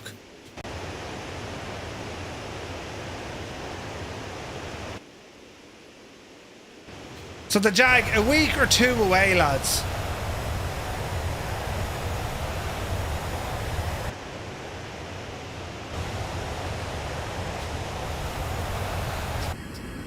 It's very pretty. Very, very pretty. So anyway, that's going to kind of conclude us for tonight. As I said, I'm going to go back to Azur Poly because this is the most recent build. This is still a beta. And they're very fast coming out with updates. Very, very fast. So I wouldn't worry too much about this. That APU just didn't want to play dice. Oh, Jesus. I've just shut down an engine. That APU, it didn't play nice at the start, but it will be fixed. It worked in the last build, you know? So yeah, the SEPECAT Jag. Azur Poly, they've already given us some incredible aircraft. The Fuga, one of my favourite. The C-160. What was the Bronco, wasn't it? That was visually stunning. And the Jag is right up there, lads. This is beautiful. Azur Poly have done incredible work on this already. It's just gorgeous, like.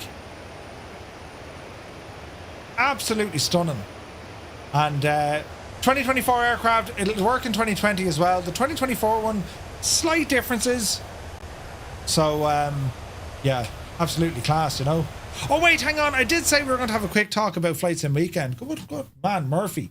Jesus. So Flight Sim Weekend, just before we go, right? Because SayIntentions, I need to mention this. So SayIntentions are going to Flight Sim Weekend, right?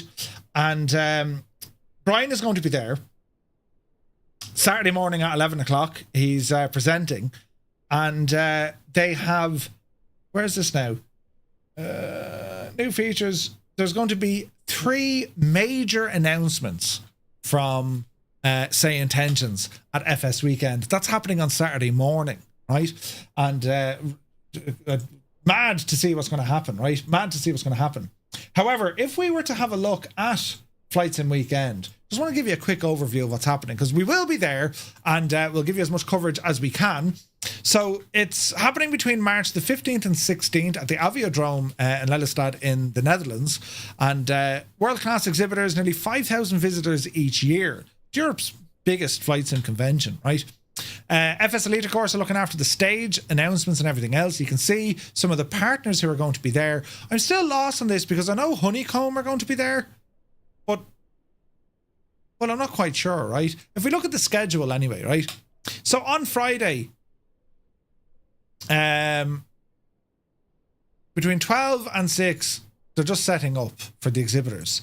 They have the captain's dinner is on that night. We'll be there. It's being presented by Aerosoft, and the awards are happening. The Flight Sim Awards are happening that night as well. So there'll be a couple of Veral beers and, you know, Europe's biggest flight sim convention, I understood. Yeah, I read that somewhere. So Friday night will be interesting. It's a couple of beers, catch up, say hello to some people. The Saturday morning setup between 8 and 10. 10 o'clock it opens to the public, and between 1 and 4 there's announcements, presentations, all happening inside the theatre. All the while you're going to have the museum up and running, and all our exhibitors are going to be there as well. There is an FS Weekend after hours exhibitor event on for an hour and a half. That's for the exhibitors. Grand Sunday between 10 and 5, day 2. And there's also announcements going to be happening as well. So to give you an idea of what's happening, SayIntentions, Soulfly and Navigraph are all taken to the stage between 11 and 12 o'clock, right? I got that news, yeah. The Bravo schedule between 12 and 1, Flight Sim Studios, Parallel 42 and On Air. Charlie happening between 2 o'clock and 3 o'clock. It's a panel. It's a flight sim discussion hosted by FS Elite, and we're having a chat about the community trends where it comes to flight simulation in particular. So Threshold, Cruise Level, London Controller and myself will be there. That's between 2 o'clock and 3 o'clock, live on the stage. And then at between 3 and 4, you have Delta with Windwing, MK Studios and Fly-By Wire. Tickets are free to these, but you need to reserve your spot in the auditorium. Sunday then, we have Honeycomb, On Air and Flight Sim. That's the flightsim.com, the creators of the FSL 60, or the CLS 60, yoke. Who'll be louder, London Controller or Murphy? I'm way louder than Jamie. Jamie's actually really, well, he's nice anyway, but he's super nice in person. And he's not very loud in person. He's quite respectable. That'll change Saturday night, no doubt. But yeah, there's a whole load of different stuff going on. You see more here. Moby Flight, Field Air, VA Systems. Then there's a chat about product and tech trends. PMDG, SayIntentions, Fly By Wire, and Papa Hotel Dutch Scenery. And then there's going to be Meridian GMT, an exclusive reveal with Nikki. So Honeycomb are there, lads, but then Nikki is there as well. So I be in the middle as the referee. I want a good clean fight. No eye gouging or kick to the ghoulies. Right? It'll be brilliant. Anyway, the whole event, it's all happening inside the Aviation, or the Aviodrome Aviation Museum. I'm hoping to bump into two cats. They have a number of aircraft on display, static displays that we'll be checking out. They have a 747 there as well. We will be on site. Alison Johnson is going as well. We'll see Ali. And as many of you guys, if you're going, well, you'll just listen out. You'll hear me, do you know. And we've been giving away some bits and bobs merch. I have a couple of lanyards, you know, limited edition lanyards. Oh Jesus, then yeah, they're not hard to come by at all. But we're looking forward to it. I'll stream at some stage. Let's see what the internet connection is like. I'm just going to stream from my phone, and we might do a floor walk just to see what the story is, right? But yeah. Keep your eye on Discord. We will go live at some stage. I think we're going into Amsterdam on Saturday night, and there'll be a bit of crack there for sure. So I'm really looking forward to this. If you guys have any questions or you want to know what's going on, keep your eye on our Discord, and well, that's where we can get in any comments or questions you guys want to ask. Do you know, there's a severe shortage of lanyards. There is. I'm not sure if I'm streaming tomorrow night. The plan is no, but there might be a stream tomorrow night. I'll have to see. I've some stuff to do. There might be a stream, lads. So again, keep your eye on Discord as well. Do you know? So that kind of does us for tonight. Just Flight, the F28 version 2 due out tomorrow. Incredible work by Just Flight. Simulations with their Nuuk scenery, and a preview of the upcoming SEPECAT Jag by Azur Poly. Still work in progress, but hopefully what you got to see there from the visuals and the sounds and indeed the systems, you should be rubbing your hands together going soon, because that should be coming very, very soon indeed. It is going to release on Xbox and on the PC. So price somewhere between 30 or 35 bucks, and yeah, a release in 1 to 2 weeks. That's what we're hoping for. The floor plan, hang on, I never looked at the floor plan. Jesus, right, there's all sorts of stuff. The foyer, Aerosoft, there's the theatre. I'll do my homework here because I want to get around to a lot of exhibitors and just have an old chat with them. Do you know what I mean? Just to catch up with them. And oh, there's a bus stop. That's grand. We'll have to get the bus, lads. Service approximately every 30 minutes. This bus connects to and from. That's grand. Okay, so the bus. Muse, give out. There's a bus, lads. Brilliant. But yeah, really looking forward to this one, lads. I will keep you up to date on our Discord of what we're doing and how we're doing it and all the jazz. So that's it now from me. I will catch you again at some stage, probably Friday, if not Saturday. And it could be tomorrow. You wouldn't know your luck. So thank you all so very, very much indeed for all the support and for your company. And well, I hope you found tonight's stream informative. It's equipped you with the information that you needed to proceed into the rest of the week. Right. Until then, good luck to you.